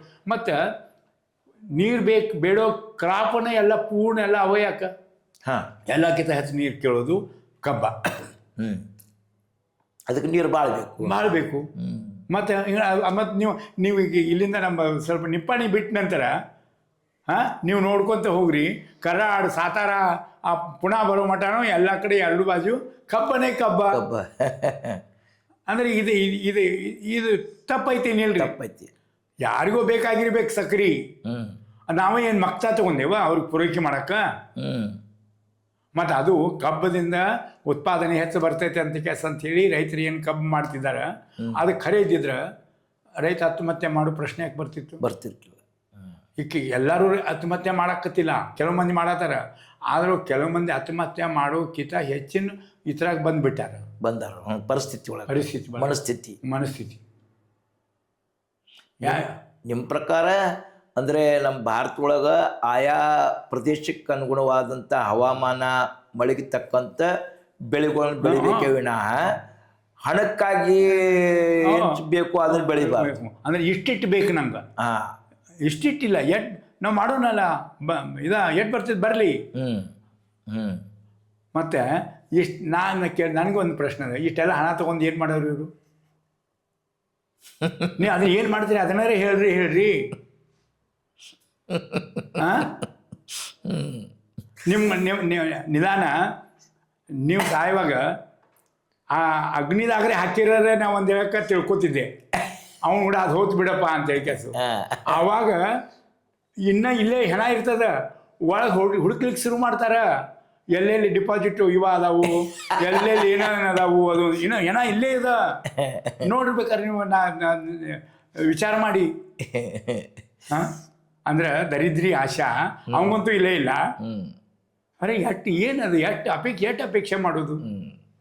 ಅಂದ್ರೆ ರೈತರ ಮನಸ್ಥಿತಿ ಇವತ್ತು ಏನಾಗಬೇಕಪ್ಪ ಅಂತಂದ್ರೆ, ಲ್ಯಾಂಡ್ ಲಾರ್ಡ್ಸ್ಗಳದ್ದು ಮತ್ತು ರೈತರ ಮನಸ್ಥಿತಿ ಏನಾಗಬೇಕಂದ್ರೆ, ಈ ಬೆಳೆಗಳನ್ನು ನಮ್ಮ ಹವಾಮಾನ ತಕ್ಕಂತೆ ಮತ್ತು ಅಲ್ಲಿ ಮಳೆಯ ಪರಿಸ್ಥಿತಿ ತಕ್ಕಂತ ನಾವು ಬೆಳಿಬೇಕು, ಅದರಿಂದ ಲಾಭ ಆಗತ್ತದ, ಲಾಭ ಆಗತ್ತದ.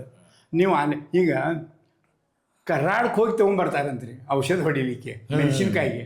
ನಾನು ನಿನ್ನೆ ಕೇಳಿದೆ, ಆದರೆ ಏನಾಯ್ತು, ಅಷ್ಟೆಲ್ಲ ತಂದು ಹೊಡೆದ್ರೂ ಈ ವರ್ಷ ಅವ್ಗೆ ಅದು ಬೆಳೆ ಸಿಗಲಿಲ್ಲ. ನಿನ್ನೆ ಒಬ್ಬ ರೈತರಿಗೆ ಭೇಟಿ ಆದೇನು. ಅಂದ್ರೆ ಈ ಥರ ಏನೇ ತಂದ್ರೂ ಅದಾಗೋದಿಲ್ಲ.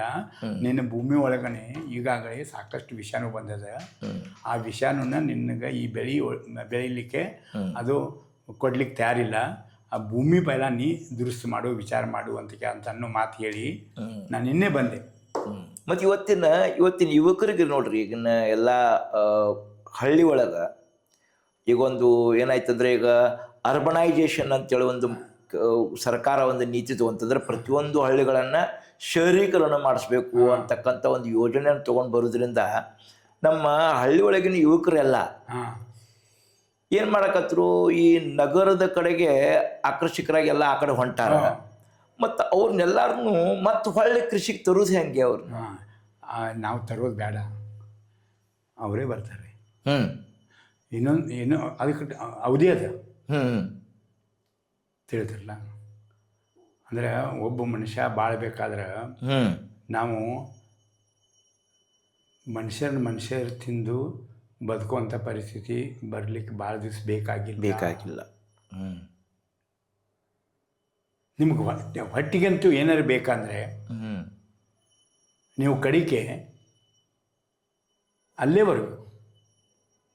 ಆವಾಗ ನಾವು ಎಲ್ಲ ರೈತರಿಗೆ ಹೇಳೋದಂದ್ರೆ, ನಿಧಾನ ಕನಿಷ್ಠ ನಿಮ್ಮ ಭೂಮಿರೇ ಉಳಿಸ್ಕೊರಿ. ಇವತ್ತು ಪಡ ಇರಲಿ ಬೇಕಾದ್ರೆ ಅವ್ನು ನಾಳೆ ನಿಮ್ಮ ಮಗ ಯಾವಾಗ ಅಲ್ಲಿ ಎಲ್ಲ ಈಗ ಕೊರೋನಾದಾಗ ಏನೇನಾಯ್ತು ಅದನ್ನು ಬಿಡ್ರಿ.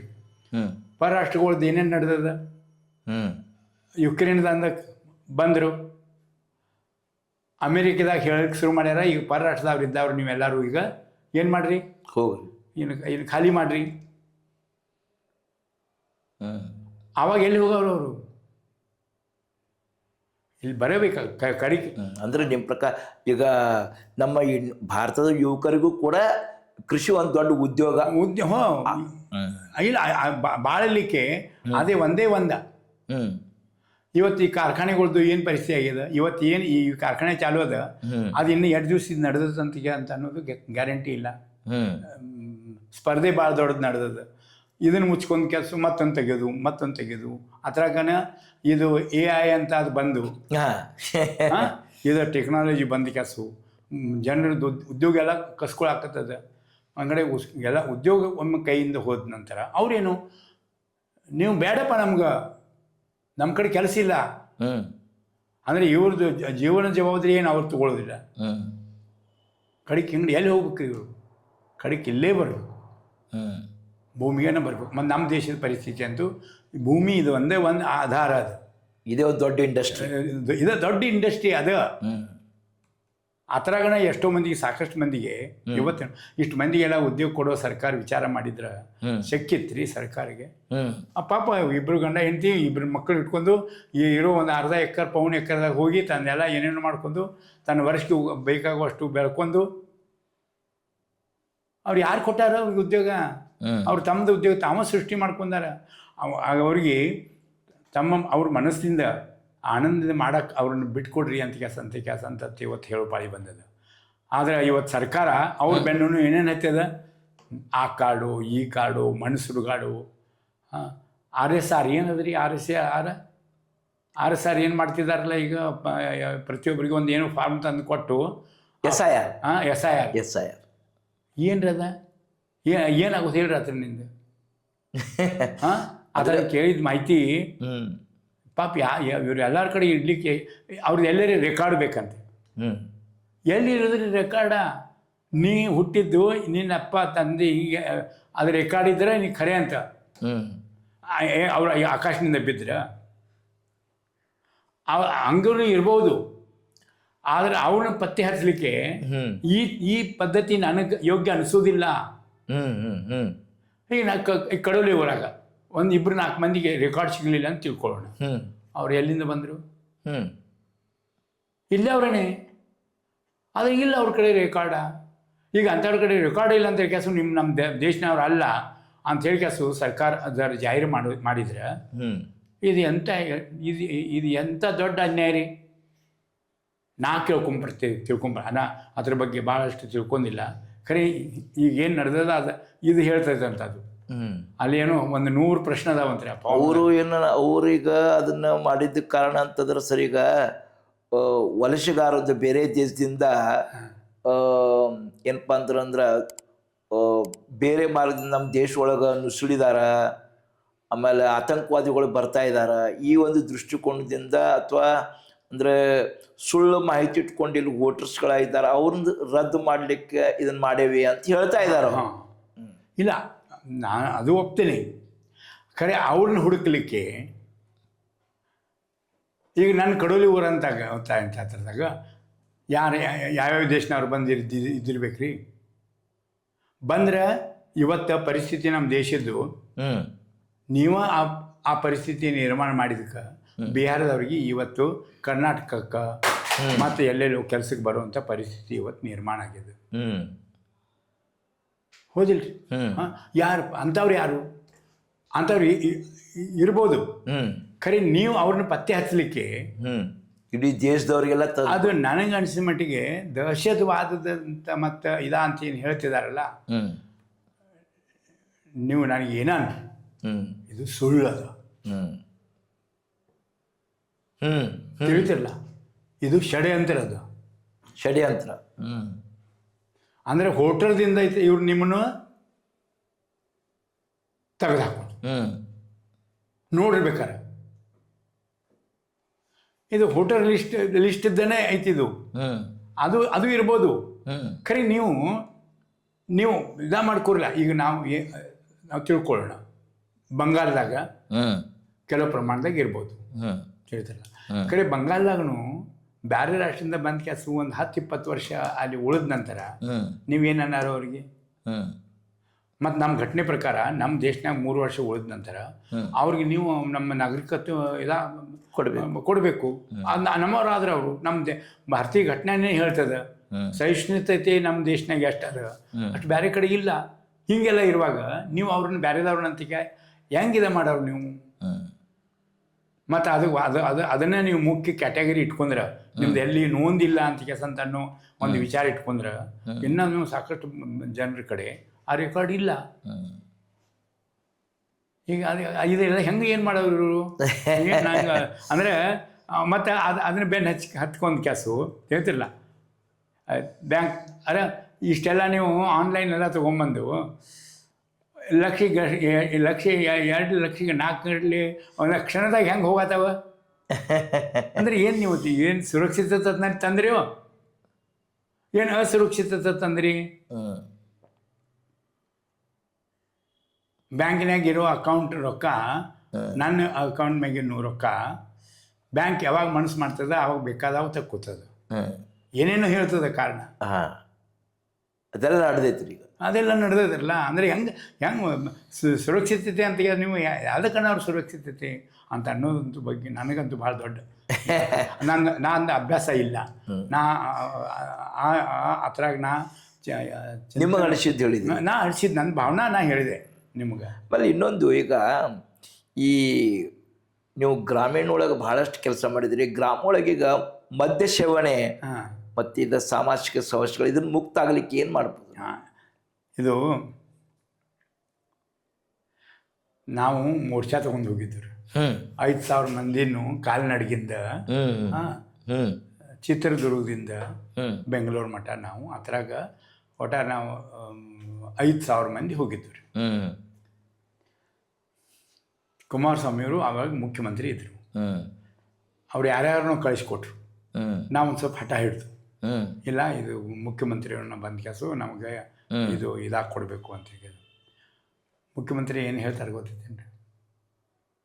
ಇದ್ರ ಮೇಲೆ ನಮ್ದು ರಾಜ್ಯ ನಡೆಯೋದು.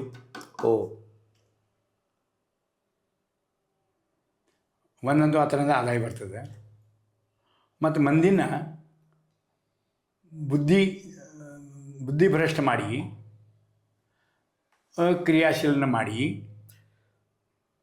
ರಾಜ್ಯ ನಡೆಸೋದೇ ಇವ್ರದ್ದು ಉದ್ಯೋಗ. ಮುಖ್ಯಮಂತ್ರಿ ಹೇಳ್ತಾರೆ, ನಾ ಇದ್ದೆ ಅದು ಮುಂದೆ, ನಾ ಎದುರಿಗಿದ್ದೆ. ನಾನು ನಮ್ಮೆಲ್ಲ ಬೇರೆ ಬೇರೆ ರಾಯಚೂರು, ವಿಜಾಪುರ, ಬಾಗಲಕೋಟು, ಧಾರವಾಡ ಇವೆಲ್ಲ ಜಿಲ್ಲೆಗಳಿಂದ ಕಾರ್ಯಕರ್ತರು ಬಂದಿದ್ದರು. ಆದರೆ ನಾನು ಒಬ್ಬ ಇದ್ದೆ. ಆಯ್ತು, ಮುಗೀತು. ಅಂದರೆ ಗಾಂಧೀಜಿಯವರು ಆವಾಗನೇ ಸ್ವಾತಂತ್ರ್ಯ ಸಂಗ್ರಾಮ ನಡೆಯುವಾಗನೇ ಇದು ಬಂದಾಗಬೇಕು ಅಂತ ಕೆಲಸ ಚಳವಳಿ ಮಾಡಿದವರು, ಪಿಕೆಟಿಂಗ್ ಮಾಡಿದವರು. ಮತ್ತು ಮಹಿಳೆಯರಿಗೆ ಶಿಕ್ಷಣ ಆಗಬೇಕು, ಅದು ಹಳ್ಳಿ ಜನರಿಗೆ ಆಗಬೇಕು, ಕಲಿಬೇಕು. ಮತ್ತು ಈಗ ಕಲಿತಿದ್ದಾರೆ ಕೆಲವು ಹೆಣ್ಮಕ್ಳು. ಅವ್ರ ಹಳ್ಳಿಯವ್ರ ಹಂಗೆ ಇರ್ಲಿಕ್ಕೆ ಅವ್ರಿಗೆ ಇಚ್ಛೆ ಇಲ್ಲ. ಅದಕ್ಕೆ ಇದಾಗಿಲ್ರಿ. ಈಗ ಮಹಾರಾಷ್ಟ್ರದಾಗ ಎಲೆಕ್ಷನ್ ಬಂದಿರಲ್ಲ. ಮಹಾರಾಷ್ಟ್ರದ ವೈದಾರ ಒಬ್ಬರು ಅಕ್ಕ ಇಲ್ಲೇ ಅದಾರ, ಮತ್ತು ಅಣ್ಣನೂ ಇಲ್ಲೇ ಅದಾರ. ಅವ್ರು JIT ನೌಕರಿಗೆ ಬಂದಾರ. ಅವ್ರದ್ದು ಅಲ್ಲೇ ಅದ ವೋಟಿಂಗ್ ಅದು. ಅಲ್ಲಿಂದ ಬಂದಾರ ಇಲ್ಲೇ ಪಾಕೆಟ್ ಕೊಡಕ್ಕೆ. ಅವ್ರು ಹೇಳಿದ ನಂತರ ನಂಗೆ ಗೊತ್ತಾಗ್ತಿದ್ದು. ಕೊಟ್ಬಾಗಿ ಅಂತ ಹೇಳಿ ಕೆಲಸ, ಚೇತನ್ ಕೊಟ್ಬಾಗಿ ಅಂತ ಹೇಳಿ JIT ಕಾಲೇಜ್ನಾಗ ಫಿಸಿಕ್ಸ್ ವಿಷಯ ಕಲಿಸ್ತಾರೆ. ಆ ಅಮಿತಾ ಅಕ್ಕ ಅವರು ಒಳ್ಳೆ MSW ಮಾಡ್ಕೊಂಡವರು. ಅವರು ಇದಾದಾರ. ಅವ್ರಿಗೆ ನಮ್ಗೆ ವಸಂತ ಪಳಶೇಖರ್ ಶಿಷ್ಯ ಹಾಕಿ, ಹಾಗಾಗಿ ನಮಗೂ ಪರಿಚಯ. ಮೊದಲ ನೀವು ಚಹಾ ಮಾಡಿದ್ದೇನೆ, ಚಹಾ ಕುಡೀರಿ, ಇಲ್ಲಿಂದ ಹೊರಡ್ರಿ ಪೈಲ ಅಂತ ಹೇಳಿದ್ರು. ಹಂಗಿರ್ಬೇಕು. ಹಿಂಗೆ ಹೇಳಿದ್ರು ಅಂದ್ರೆ ಹೆಣ್ಮಗಳು. ಅವ್ರ ಅಣ್ಣ ಏನು ಮಾತಾಡಲಿಲ್ಲ. ಮಾತಾಡಲಿಲ್ಲ ಅಂದರೆ ಅವರು ಈ ವಿಷಯ ಇಲ್ಲ. ಅದರ ಅಕ್ಕ ಧೈರ್ಯ ಮಾಡಿ ಚಹಾ ಮಾಡಿದ್ದೇನೆ, ಕುಡೀರಿ, ಹೋಗ್ರಿ. ಮತ್ತು ಇವತ್ತು ಭಾರತದ ರೈತರಿಗೆ, ನಮ್ಮ ಭಾರತ ರೈತರಿಗೆ ನಿಮ್ಮ ಅನುಭವದ ಪ್ರಕಾರ ಏನು ಸಂದೇಶ ಹೇಳಕ್ಕೆ ಇಷ್ಟಪಡ್ತೀರಿ? ಅವ್ರಿಗೆ ಏನು ಹೇಳಕ್ಕೆ ಇಷ್ಟಪಡ್ತೀರಿ? ಇಲ್ಲಿ ನೋಡಿರಿ, ನಮ್ಮ ಭಾರತ ದೇಶದ ರೈತರು ಏನಿದ್ದಾರೆ ಇವತ್ತು, ಯಾರು ರೈತಾಕಿ ಮಾಡ್ತಿದ್ದಾರೆ ತಾವು ಮಾಡೋ ರೈತಾಕಿ ಕಡೆ ಸ್ವಲ್ಪ ಹಿಶೋಬ್, ಆರ್ಥಿಕ ದೃಷ್ಟಿಯಿಂದ ನಾ ಏನು ಮಾಡತ್ತೇನೆ ಅದನ್ನು ಸರಿ ಐತೋ ತಪ್ಪಾಯ್ತು ಅಂತ ಕೆಲಸ ಅಂತ ಮೊದಲು ಅವರು ಅದನ್ನು ವಿಚಾರ ಮಾಡಬೇಕು. ಅದು ಮಾಡಬೇಕಾದ್ರೆ ಅವ್ರು ಹಿಶೋಬ್ ಬಿಡಬೇಕು. ಯಾವ ರೈತರು ಹಿಶೋಬ್ ಬಿಡೋದಿಲ್ಲ. ನಾವು ಒಂದು ಅಭ್ಯಾಸ ಮಾಡಿ ನೋಡಿದಾಗ ಕಬ್ಬು ಬೆಳೀಲಿಕ್ಕೆ ಕಬ್ಬಿನಾಗ ಏನು ಉತ್ಪನ್ನ ಬರ್ತದೆ ಅಷ್ಟೇ ಉತ್ಪನ್ನ ಭತ್ತದಾಗೂ ಬರ್ತದೆ. ಮಾಡಿದ್ರೆ ಅಂದರೆ ಉತ್ಪನ್ನ ಹೆಚ್ಚು ಬರ್ತಿರ್ಬೋದು. ಆದರೆ ಕಬ್ಬದ್ದು ಪೂರ್ಣ ಕಾರ್ಖಾನೆಗೆ ಕಳಿಸಿ ಅದೇನು ಖರ್ಚು ಅದ ಅದ್ರಾಗ ಭಾಳ ರೊಕ್ಕ ಹೋಗ್ತೈತಿ. ರಸಗೊಬ್ಬರ ಅದು ಇದೆಲ್ಲ. ಮತ್ತು ಹಿಂಗಡೆ ಯಾವ್ದು ಮಾಡ್ಬೇಕ್ರಿ? ಕಬ್ಬು ಮಾಡ್ಬೇಕು. ಮತ್ತು ಏನು ಹೇಳ್ತಾರೆ, ಕಬ್ಬು ಮಾಡ್ಬೇಕಂದ್ರೆ ಯಾಕೆ ಹೇಳ್ತಾರೆ? ಕೆಲಸ ಕಮ್ಮಿ ರೀ ಅದ್ರಾಗ.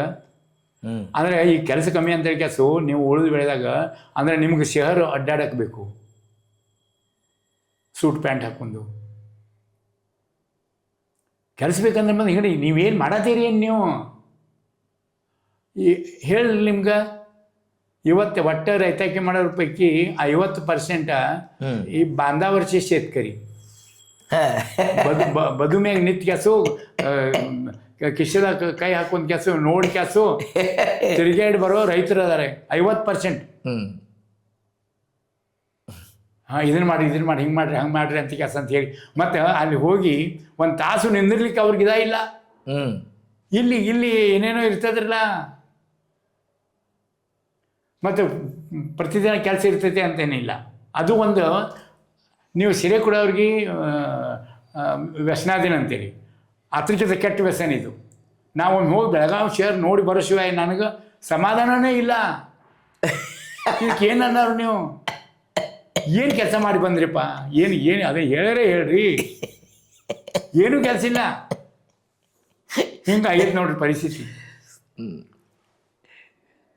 ಗುರುಗಳು, ಲಾಸ್ಟ್ ಒಂದು ಪ್ರಶ್ನೆ ನಿಮಗೇನಂತಂದ್ರೆ, ನೀವು ನಿಮ್ಮ ಜೀವನ ಎಲ್ಲ ಕೃಷಿ ಒಳಗೆ ಕೃಷಿ ವ್ಯವಸಾಯ ಒಳಗೆ ಆ ಜನರ ಜೊತೆ ಕಳೆದ್ರಿ, ಗ್ರಾಮೀಣ ಅಭಿವೃದ್ಧಿ ಸಂಬಂಧ ಕೆಲಸ ಮಾಡಿದ್ರಿ, ಆಮೇಲೆ ಈ ನೀರಿನ ಏನಪ್ಪ ಅಂದ್ರೆ ಅವ್ಯವಸ್ಥೆ ಬಗ್ಗೆ ದುರಸ್ತಿಗೆ ಕೆಲಸ ಮಾಡಿದ್ರಿ. ಇದೆಲ್ಲ ಬಹಳಷ್ಟು ಅನುಭವ.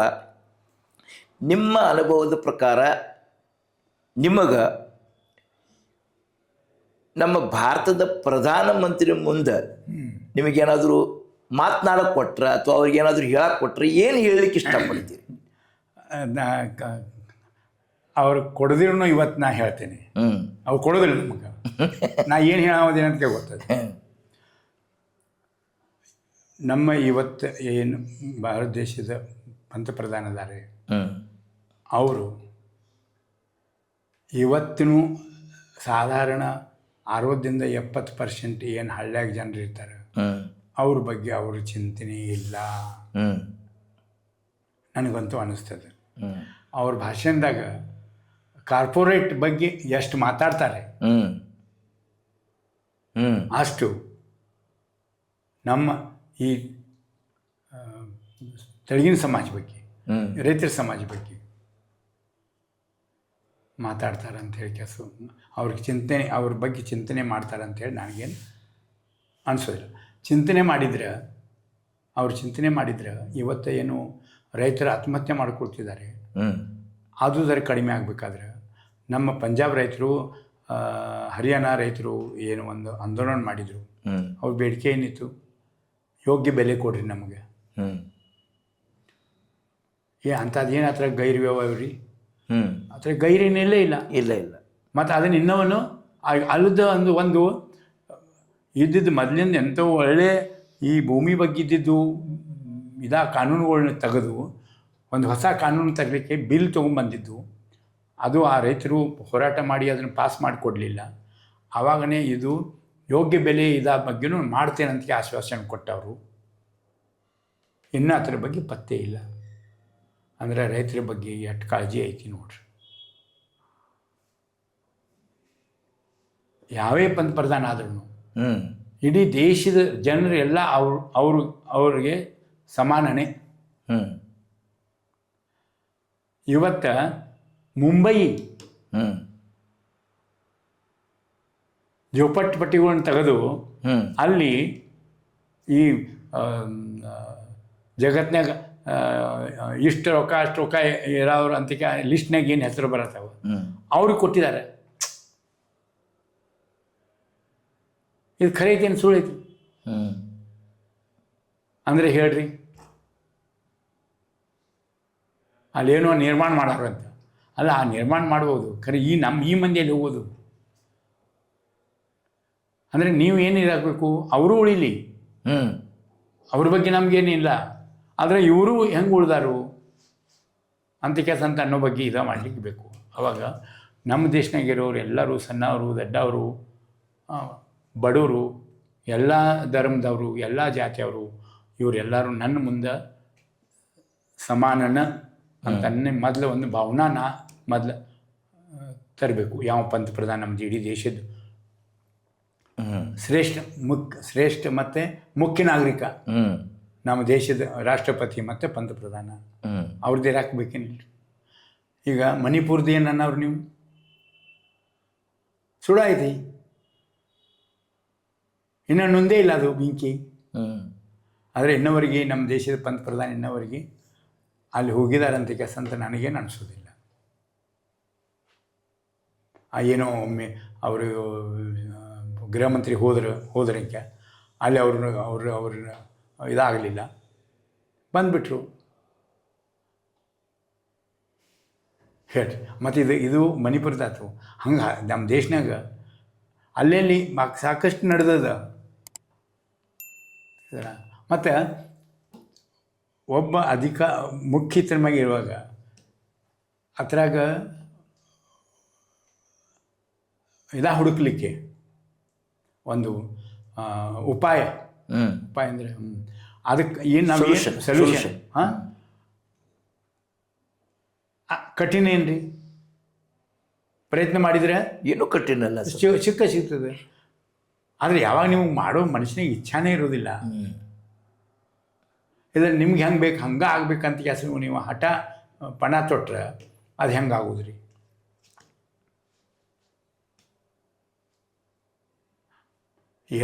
ಅದೆಲ್ಲ ಗಂಭೀರ ಅದ ಇವತ್ತಿನ ರಾಜಕಾರಣಿಗಳು ತಿಳ್ತಿರಲ್ಲ, ನಮ್ಮ ದೇಶನ ರಕ್ಷಕರಿಗಂತೂ ಅಲ್ಲೇ ಅಲ್ಲ, ಇವರು ಭಕ್ಷಕರಾಗ್ಯಾರ.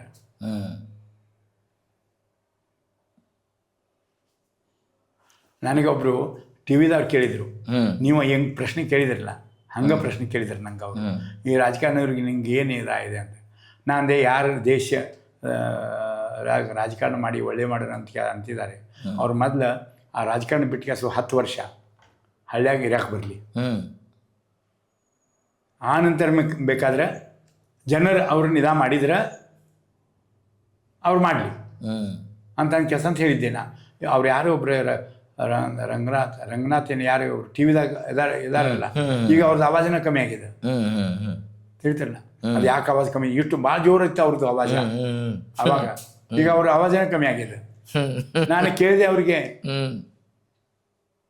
ಅವರು ಇವ್ರ ಕಡೆಯಿಂದ ಕೆಳಕ್ಕೆ ಹಚ್ಚಿದೆ, ಯಾಕ್ರಿ ನಿಮ್ದು ಎಲ್ಲಿ ಆವಾಜನೇ ಎಲ್ಲಿ ಇಲ್ಲರಲ್ಲ ಅಂತ ಹೇಳಿ ಕೆಲಸ.